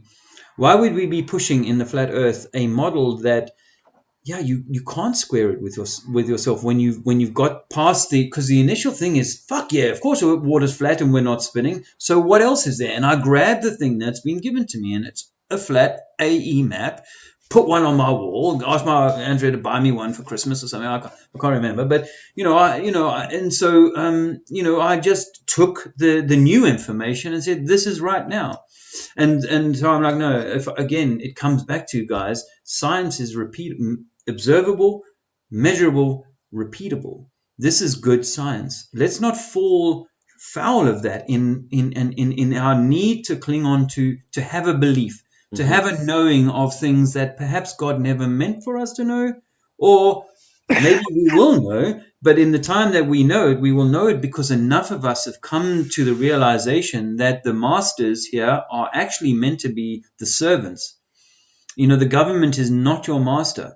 The religion is not your master. It is meant to be there to help you on your spiritual path, not hinder you on your spiritual path. Yep. And so in most Christians that I've ever met, and lovely people and so on, but most Christians that I've ever met are being, in my view, constrained for the very reason that the Vatican gave us the globe, because it constrains the sense of the centeredness of God on you, that this is your universe, not the government's, not the Pope's. And he definitely has no claim over the end of your penis. So I think that we live in a very, very dark world, and it's great that people wake up and people can do exactly what they want to do with it when they've woken up to this, and how they live their lives. But I'm just putting it out there now that for me, it's obviously not to be that I simply go and sit on a mountain and meditate for the next 10 years. I have to be like Jesus in a way, going out and calling these things out and having no favor with. And I had a friend walk away from me tonight. I saw it in the chat room. Someone who I admire and respect, someone whose biblical teachings are deeper than pretty much anyone I've ever heard, But I have to believe that some other man came before me, and he is my savior and not me. I am here on earth. I am my savior. I am the one who makes my life good, bad, indifferent. I am the one who's responsible for that. And I will answer to God. If any of this is, if I'm misteaching any of this, or if I've misunderstood this, God will know that I am doing in my heart what I believe is the right thing.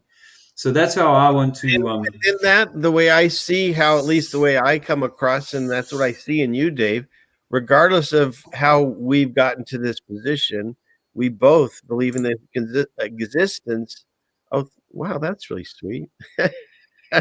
We both believe in the existence of a creator, and we talk about him. And if you're following channels and they leave God out of the equation, well, then just that's the thing. I feel that would be a deception, because you can't talk about one thing and not another. You got to talk about it all, or you're purposely or accidentally, but whatever, you're still leaving a big piece out, and it's a deception. And so, yeah, I feel that's why, as I have no idea how to say that, but thank you for that comment on the screen. That's why I like talking to Dave, and I'm sorry you lost someone. I get people get angry with things that I say, but you know what? I'm just trying to speak from my heart, and if it resonates, they stay, and if it doesn't, they move on. That's their path, and hopefully whoever it was, they'll come back if they appreciated you as much as they had. Oh, man. And that's all we can do, because I'm going to just continue to talk for me. And if I lose my entire audience, well, that sucks. But, that's just, then I'm doing something wrong, but whatever. But I'm going to talk for me. I'm not going to change the way I think to try to support subscribers or chat rooms, And even though I love them, I'm glad everyone's here listening and having these discussions. So, well, the last live stream I did was with Amor Russell, and I had fewer subscribers in the morning after than I had, and because I mean, and this guy is also coming at it from a place of love. You can tell that, and but when and I will be a nuisance to some people, because I'm like, make sure this doesn't take me to a, I'm saying this to myself, this is not taking me into the new cage, right? I'm not fucking talking about against the old cage and then shunting people up into the new cage. Fuck that. No. And there are subjects that are still veganism, all of these things that people are like, oh, you got to do this, and stop fucking telling me what I have to do. Yeah.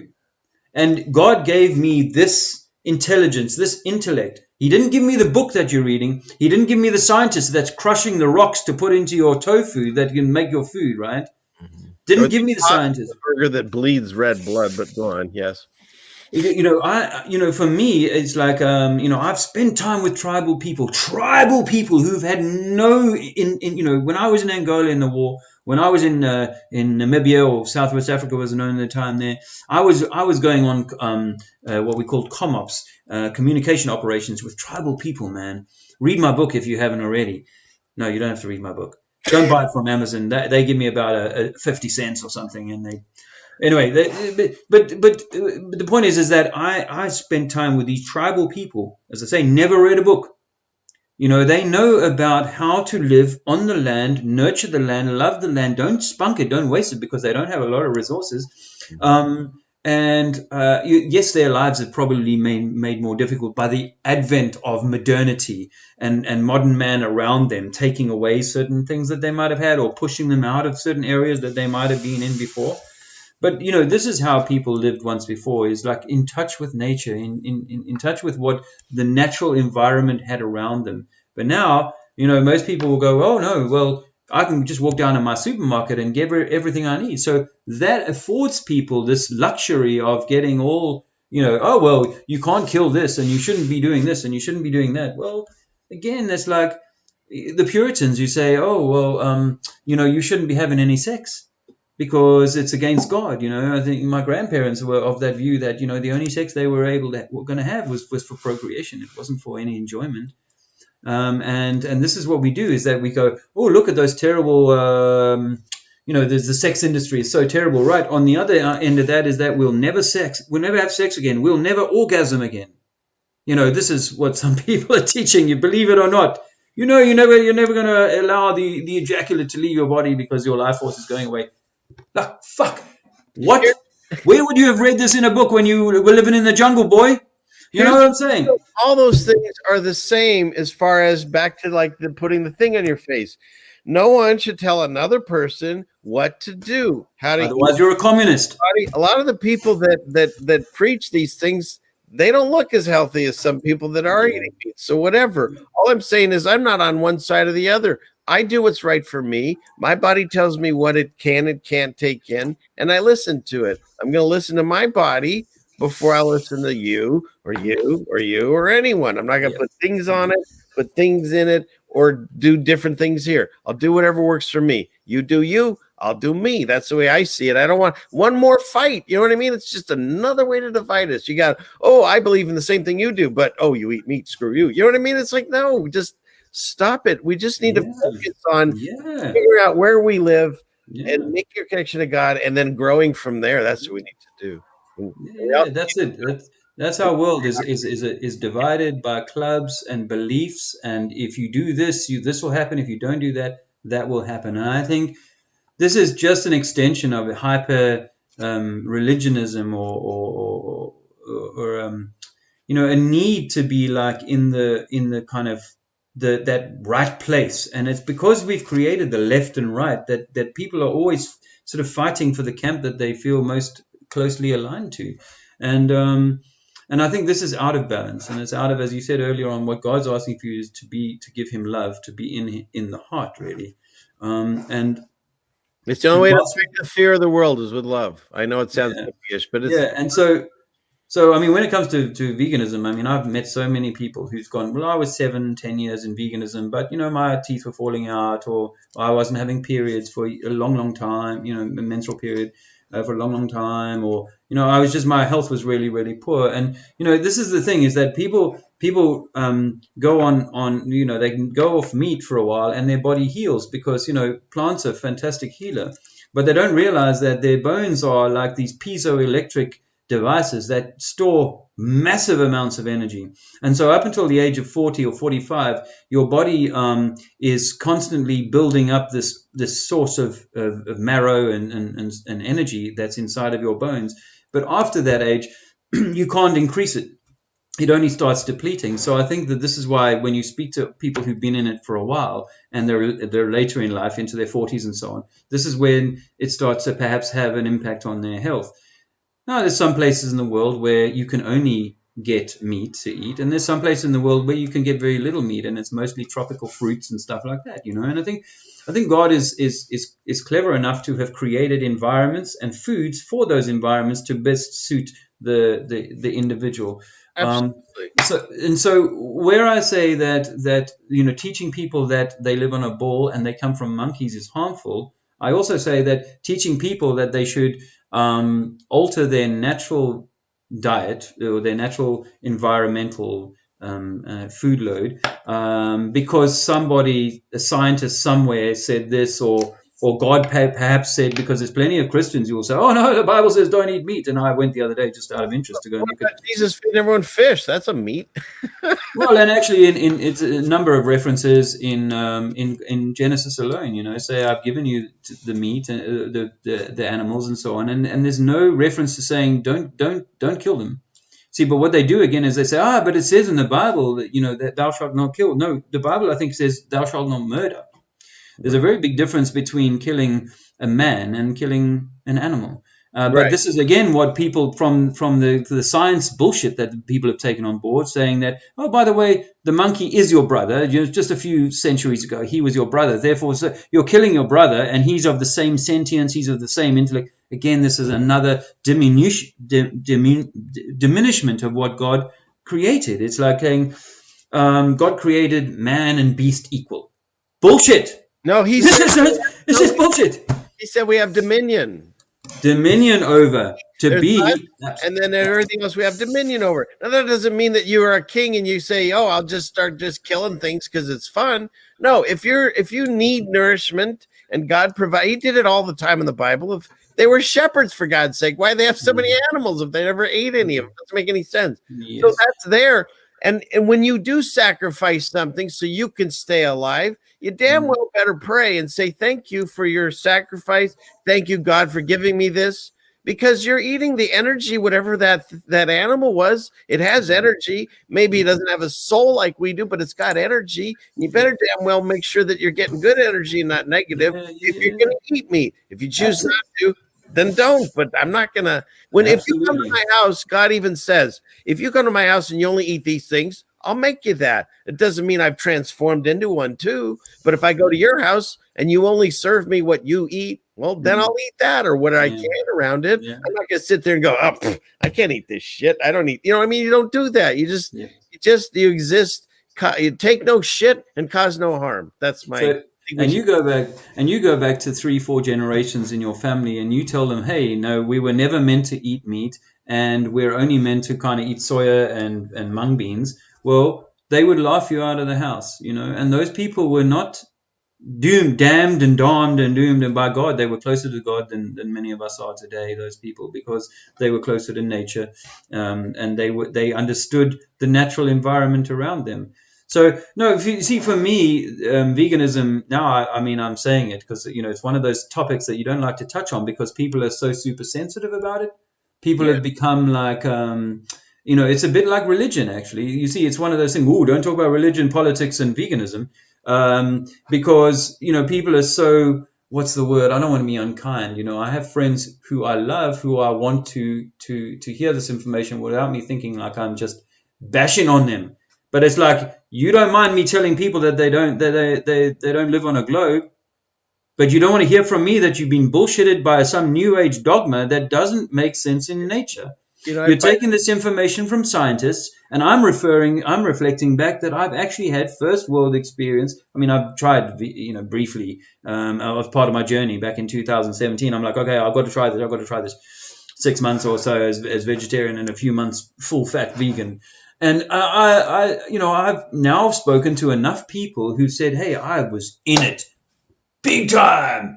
I was all the way up there, sanctimonious as a motherfucker. And my health suffered from it, after all these years. And so I've had to realize that I did this. And the first bone broth I had, the first bit of liver. And by the way, the Gershon Institute, when you go and see them to heal your cancer, first thing they give you, liver.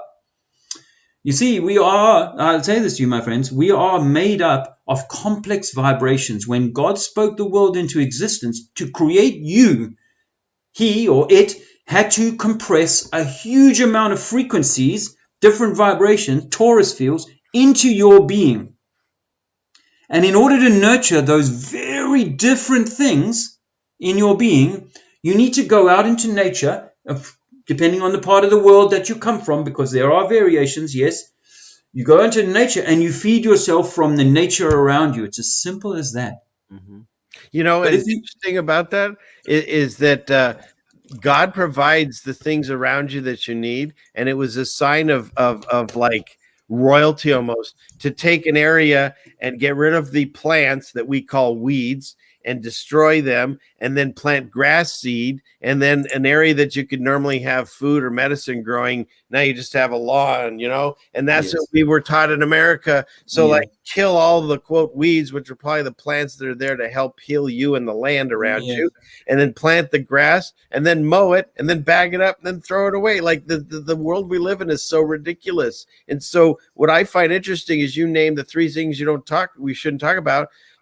politics, religion, and like say veganism. Why I don't talk about them is exactly that. I think they're irrelevant. I think it's so important to discuss what we're figuring out in the world around us and where we live and where we exist. Politics are nonsense.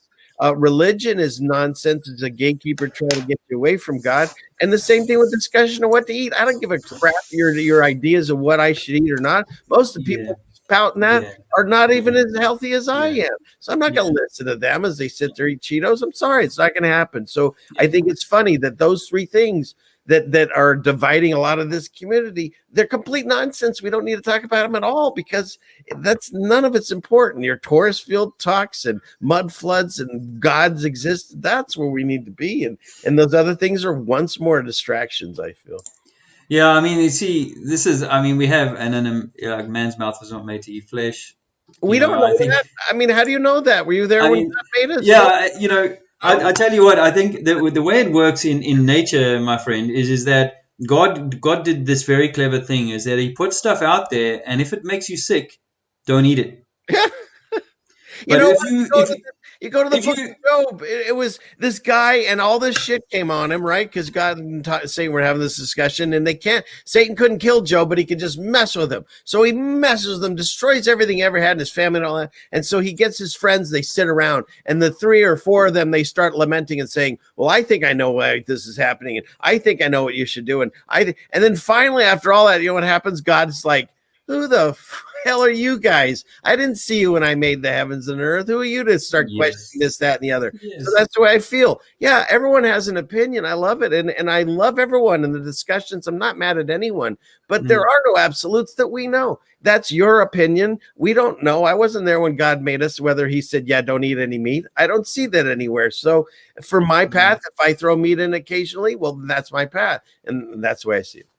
I can't remember the Bible verse. I don't have it to hand, but I think it's Matthew.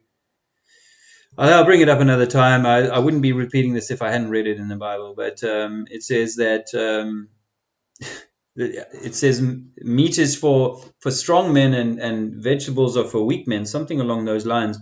I don't think it means that and if you guys are wanting to line up for a fight, no, I don't think it means that. I don't remember that. I'll have to look for it. But yeah, if I find it again, I'll send it to you as well. But I had hoped to do at some point a sort of slap it down there thing, because you know what, I'm a guy who went out in the street and slapped it down on flat Earth, and that wasn't my thing. You know, I'd already moved through flat Earth. I had to double back round to come back to flat Earth in 2018. I was long through the flat Earth circus by that time, and you know, but so I'd gone on and been looking at all these other things, but I'm willing to slap it down then, and I'm willing to slap it down now and say that we are still being deceived. And so we've got very powerful voices in what is meant to be the truth and awakening and a rising movement that are fucking steering people into the new age. And as far as I'm concerned, that new age, this veganism can only be a new age thing. Why? It's really kind of starts in the 40s, but look at how it's. Everyone knows Paul McCartney was a setup, and him and his wife bring out the whole big fucking Linda McCartney. Yeah, she died of cancer, so whatever. Yeah. And then I look into how do they make tofu, and they make tofu. One of the main ingredients, one of the most popular ingredients to thicken tofu is gyprock, the stuff they use to make plaster Paris, and drywall. Really? Yep. You can go and Google it now. By all means, what they'll do in order to get your food, if you're into soya, they have to go into a mine in the ground, and they have to crush stones and then take out through a chemical process, take out the sodium, whatever it is that they use. It's not sodium. It's I forget now. It's a calcium of some sort. And then they put it into your food to kind of stiffen it up.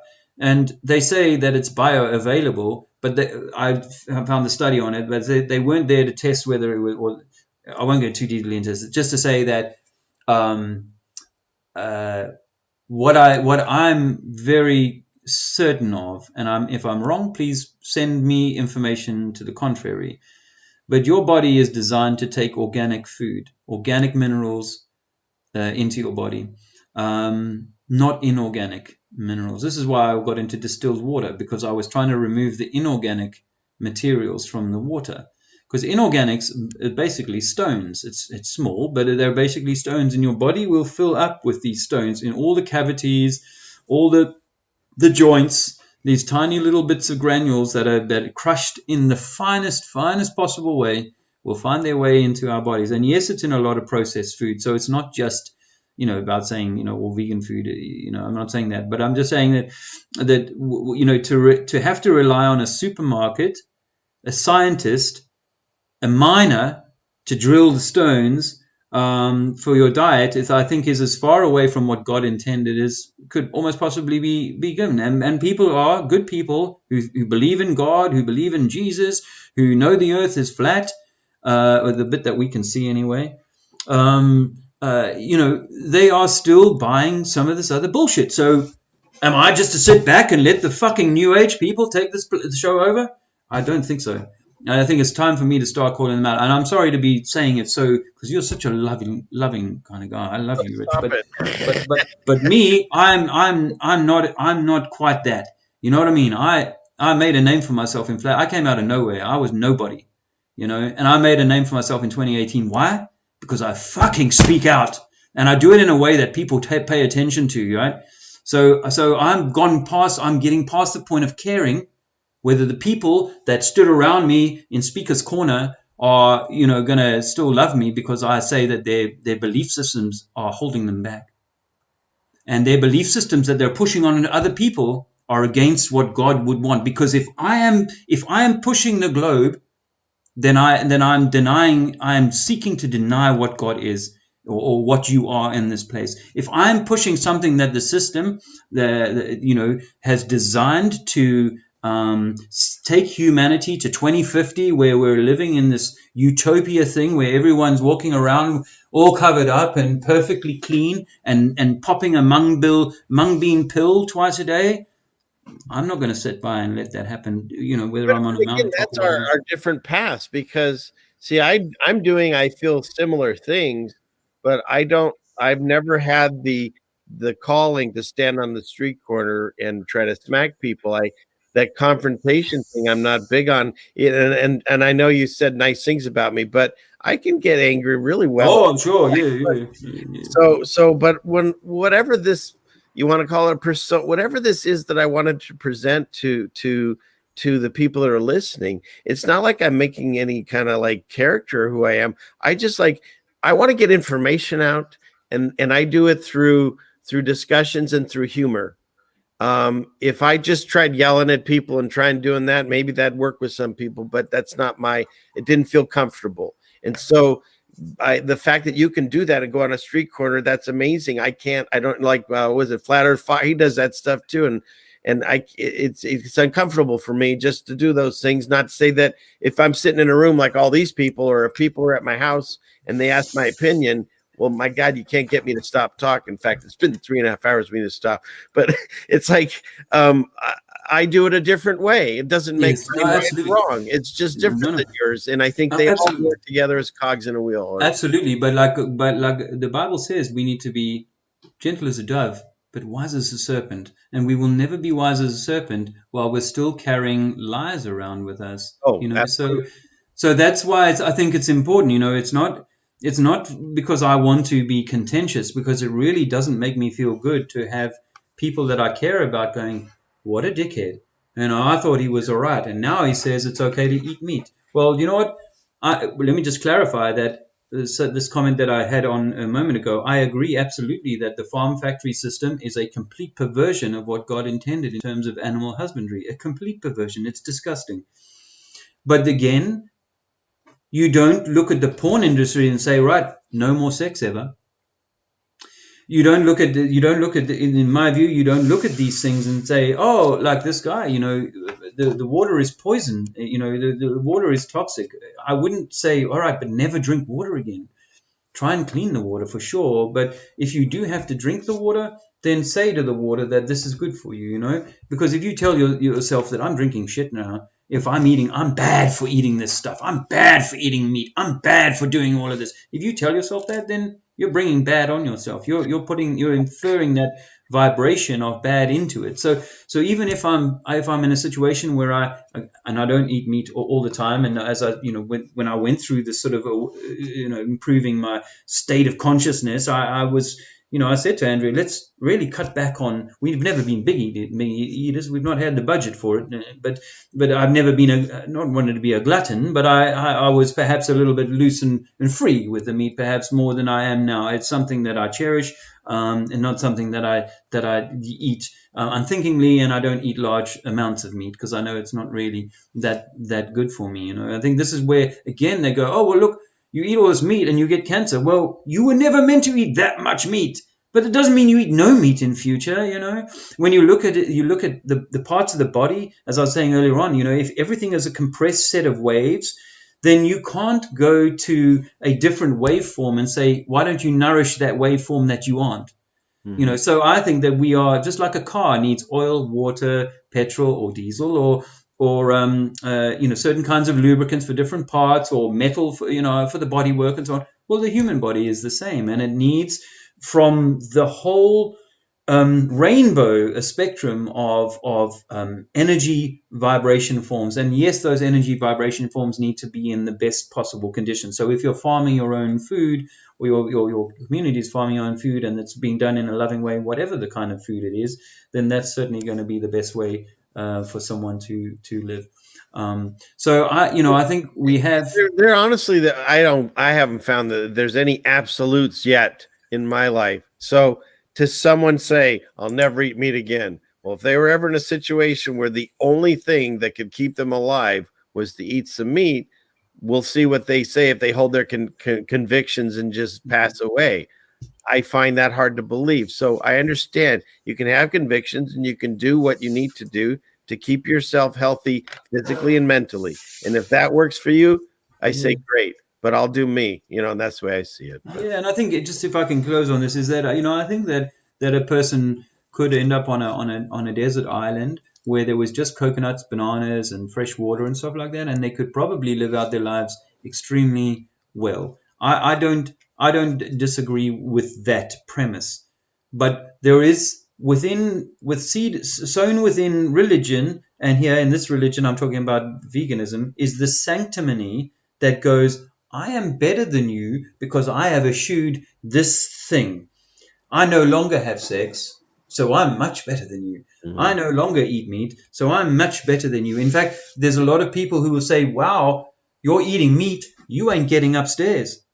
You know that, Rich. There's people who say you are not going to ascend the spiritual path, because you eat meat, because you didn't take Jesus as your savior, because you didn't do these things. Well, this is all the same sort of ego, spiritual kind of imbalance that is holding the world at ransom. Is that it's all of this, and I'm saying. Quit all the fucking rules and all the you can't do this, you shouldn't do that. You should know in yourself good from right, from wrong. This is what it says in the good book. You should know good from wrong in your heart. And if you can't, it's because you are in a state of sin. You are imbalanced. And if you're new to this conversation, you didn't see me put it up earlier, this is sin. This is the sine wave. Down here is your red and angrier stuff, and up here is your blue and spiritual kind of stuff. And if you're too much of the spiritual or too much of the hellish, goatish, egoish thing down below, then you're out of balance, and that is sin. And so all I'm saying is that we should be seeking God in a balanced, loving way, not in a I'm going to control the hell out of you and tell you what you can eat and do and breathe and smell and what have you. Or I'm going to, spend my time just meditating or praying for your salvation. Well, salvation is from within, and I think that the heart is where the balance will be found. And what we are, I'm only talking to people that have, come the first few steps down the truth journey.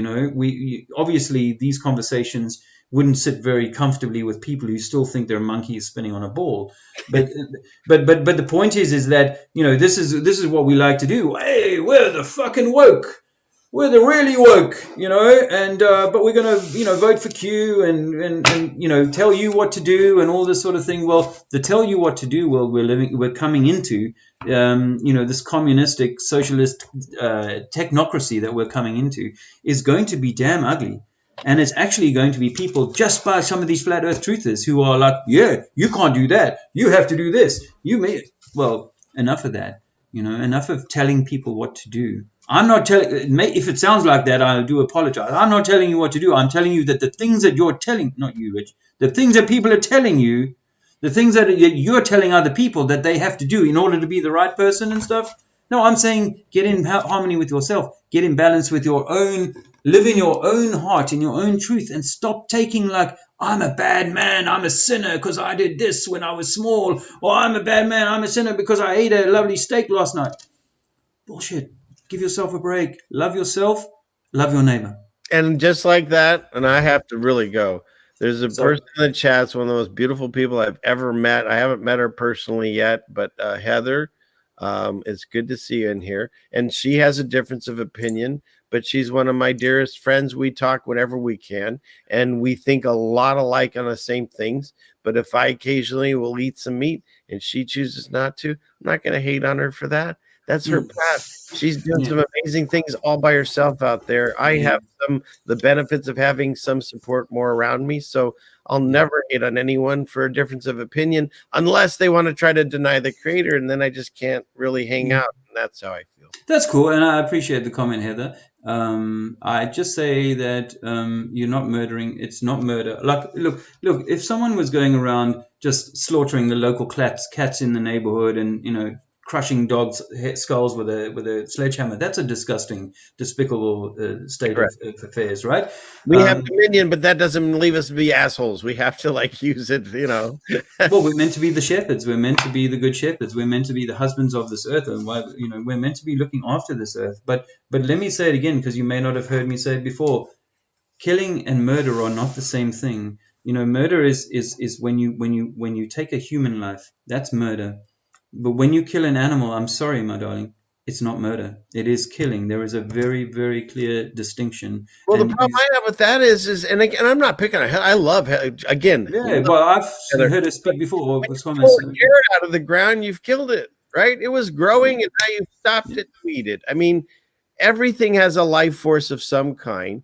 Do they have a soul? And I guess that to me is where the distinction is. And again, I wouldn't go through and just kill a bunch of plants for no reason whatsoever. No, but not even ants. Not even ants, by the way, for that matter. Same thing as the way I see it. So not even ants. I would avoid. I did something when I was in Portugal. I killed a caterpillar, beautiful caterpillar, and it was out of my own fear that I did it, and I still think about that now, actually. And in my book, you'll find me writing that when I was 6, 7, 8 years old, you could make me cry by killing ants. My sisters did that. They'd stamp on a few ants just to kind of wind me up.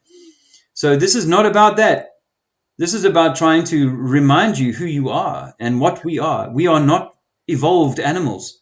We are the incarnation of God. And God created the animals for our use, for clothing. Before there were factories, there was for food before there were supermarkets. Trust me, if you were living in the countryside and all you had at wintertime was the sheep that had been eating the grass during the autumn and the summer, you'd be like, damn, that's my bank.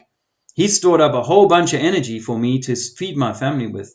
So, that's before you get into the scientific elements of, what are the choline and the folates and the various things that you get in meat that, oh yeah, you can get that out of, if you just take 500 pills like down of these, a year, you will be fine. You will get No, I'm not convinced. And I've got lots of vegan and vegetarian friends who I do not consider to be the paragon of good health as a basis of, if I was seeing, wow, these guys are just gleaming, and don't get me wrong. I know that if you go on a 3-month veg fast, you're going to feel fantastic, but do it for 7 years into your 50s, talk again, so I think I look at the things that come across.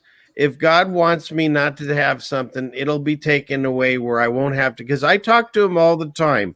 And if this was something that was a big issue in my life, I believe that he'll take away my access to it.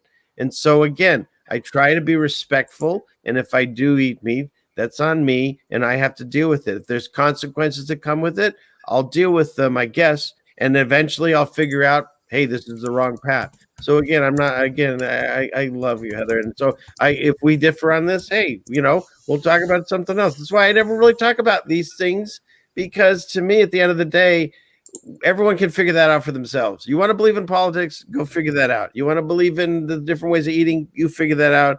You want to believe in religions, good luck with that. But at the end of the day, if we're still talking about how to, create better versions of ourselves, we're all on the same page. So yeah, I mean, this is the problem, is that when you start getting into like, oh, the book says this and the book says that, it's always like, people's interpretations and opinions, and obviously Heather's still of the view that any killing is equivalent to killing a human, which of course it isn't. But if she came to my house, I would feed her plants. You know what I mean? That's how you are. Of course, I am. So yeah. Of course, when those Muslim dudes I told you about in '94 came and stayed with me, the refugees, I went out and bought new pots because they are halal, and my pots had been just regular meat. So I absolutely, and I've had vegan or vegetarian friends, or prepared vegetarian meals. This is not about that.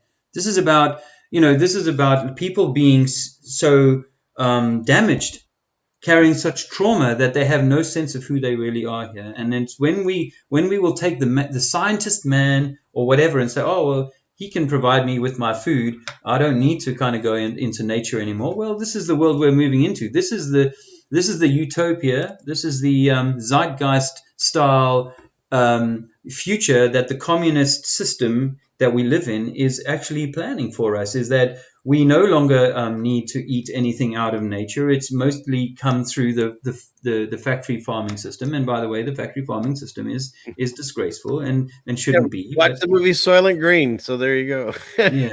Anyway, I know that we've had more time than we should have done. I wanted to go. I could have pulled up Genesis 9:3-6, when God tells Noah in the covenant made with him, every moving thing that liveth shall be meat for you. Yeah. So I don't know how much this, and I went the other day because I was going, okay, is there biblical references that I can kind of refer to? And there's so many in the Bible that or not so many, but there's enough in the Bible that say as I said earlier on, and there's this verse that says that the meat is for, I think the words were for strong men, and the vegetables or the whatever for weak men. Now, obviously, I don't think of that in the way that strong and weak is characterized, but I know lots of Indian people, and in the Indian subcontinent, the men there are what we would call weak, feeble, because they're really scrawny kind of guys. But in that environment, maybe that's a more natural environment for people who don't eat meat. But go and say that to the Eskimos or people whose environment includes very little green food, and say, you're meant to just wait for the supermarket to send you over a packet of mung beans. So stop eating your birds. We're circling around. We're not going to convince anyone another way, but I've so enjoyed this chat with you again. Thanks, I'll brother. do another one. Just hopefully you'll give me a little more warning this time before you put my name on a show. I love you, man. And I love this chat, and I love Heather and everyone's opinions. They're your opinions, and that's awesome. It comes from love. I might be a little animated, but it comes from love. It's like we've been lied to. And I went out and told everyone I knew that we'd been lied to about the globe. Now I'm going out and telling everyone we lied about pretty much everything else. So don't let it hold you back. But Richard, I really appreciate your time, and I'm so grateful for everyone stopping by, coming in here. If we can just keep this going for one more minute, we'll be able to really annoy the 33 Club. Yeah, but I know both of us. You think we can hold ourselves to 1 minute? Okay, go for it. Well, there's the 33, isn't it? Or if you push these 2 threes together, you've got the 8 of infinity, because that's the world we live in, my friends. We live in an infinitely repeating cycle world. It's beautiful. We're in the center of it. And if we can get it balanced and stuff, well, actually, yeah, you're right, Rich. Sort your own shit out, get your own life good, and then whatever comes will come. Everything will fall in place. If I do that and I sort my shit out and then I just start projecting that, then people that are like-minded thinking will start satelliting around. Satellite, it's funny. Coming around me. That's what happens. It's a natural state. Yeah, and you will shed some of the people that aren't going to work. 12 seconds because we're ready. Go ahead. Love you. Love you, bro. Well, thanks everybody for listening in, and I'll look forward to seeing you again very, very soon. All right, take care.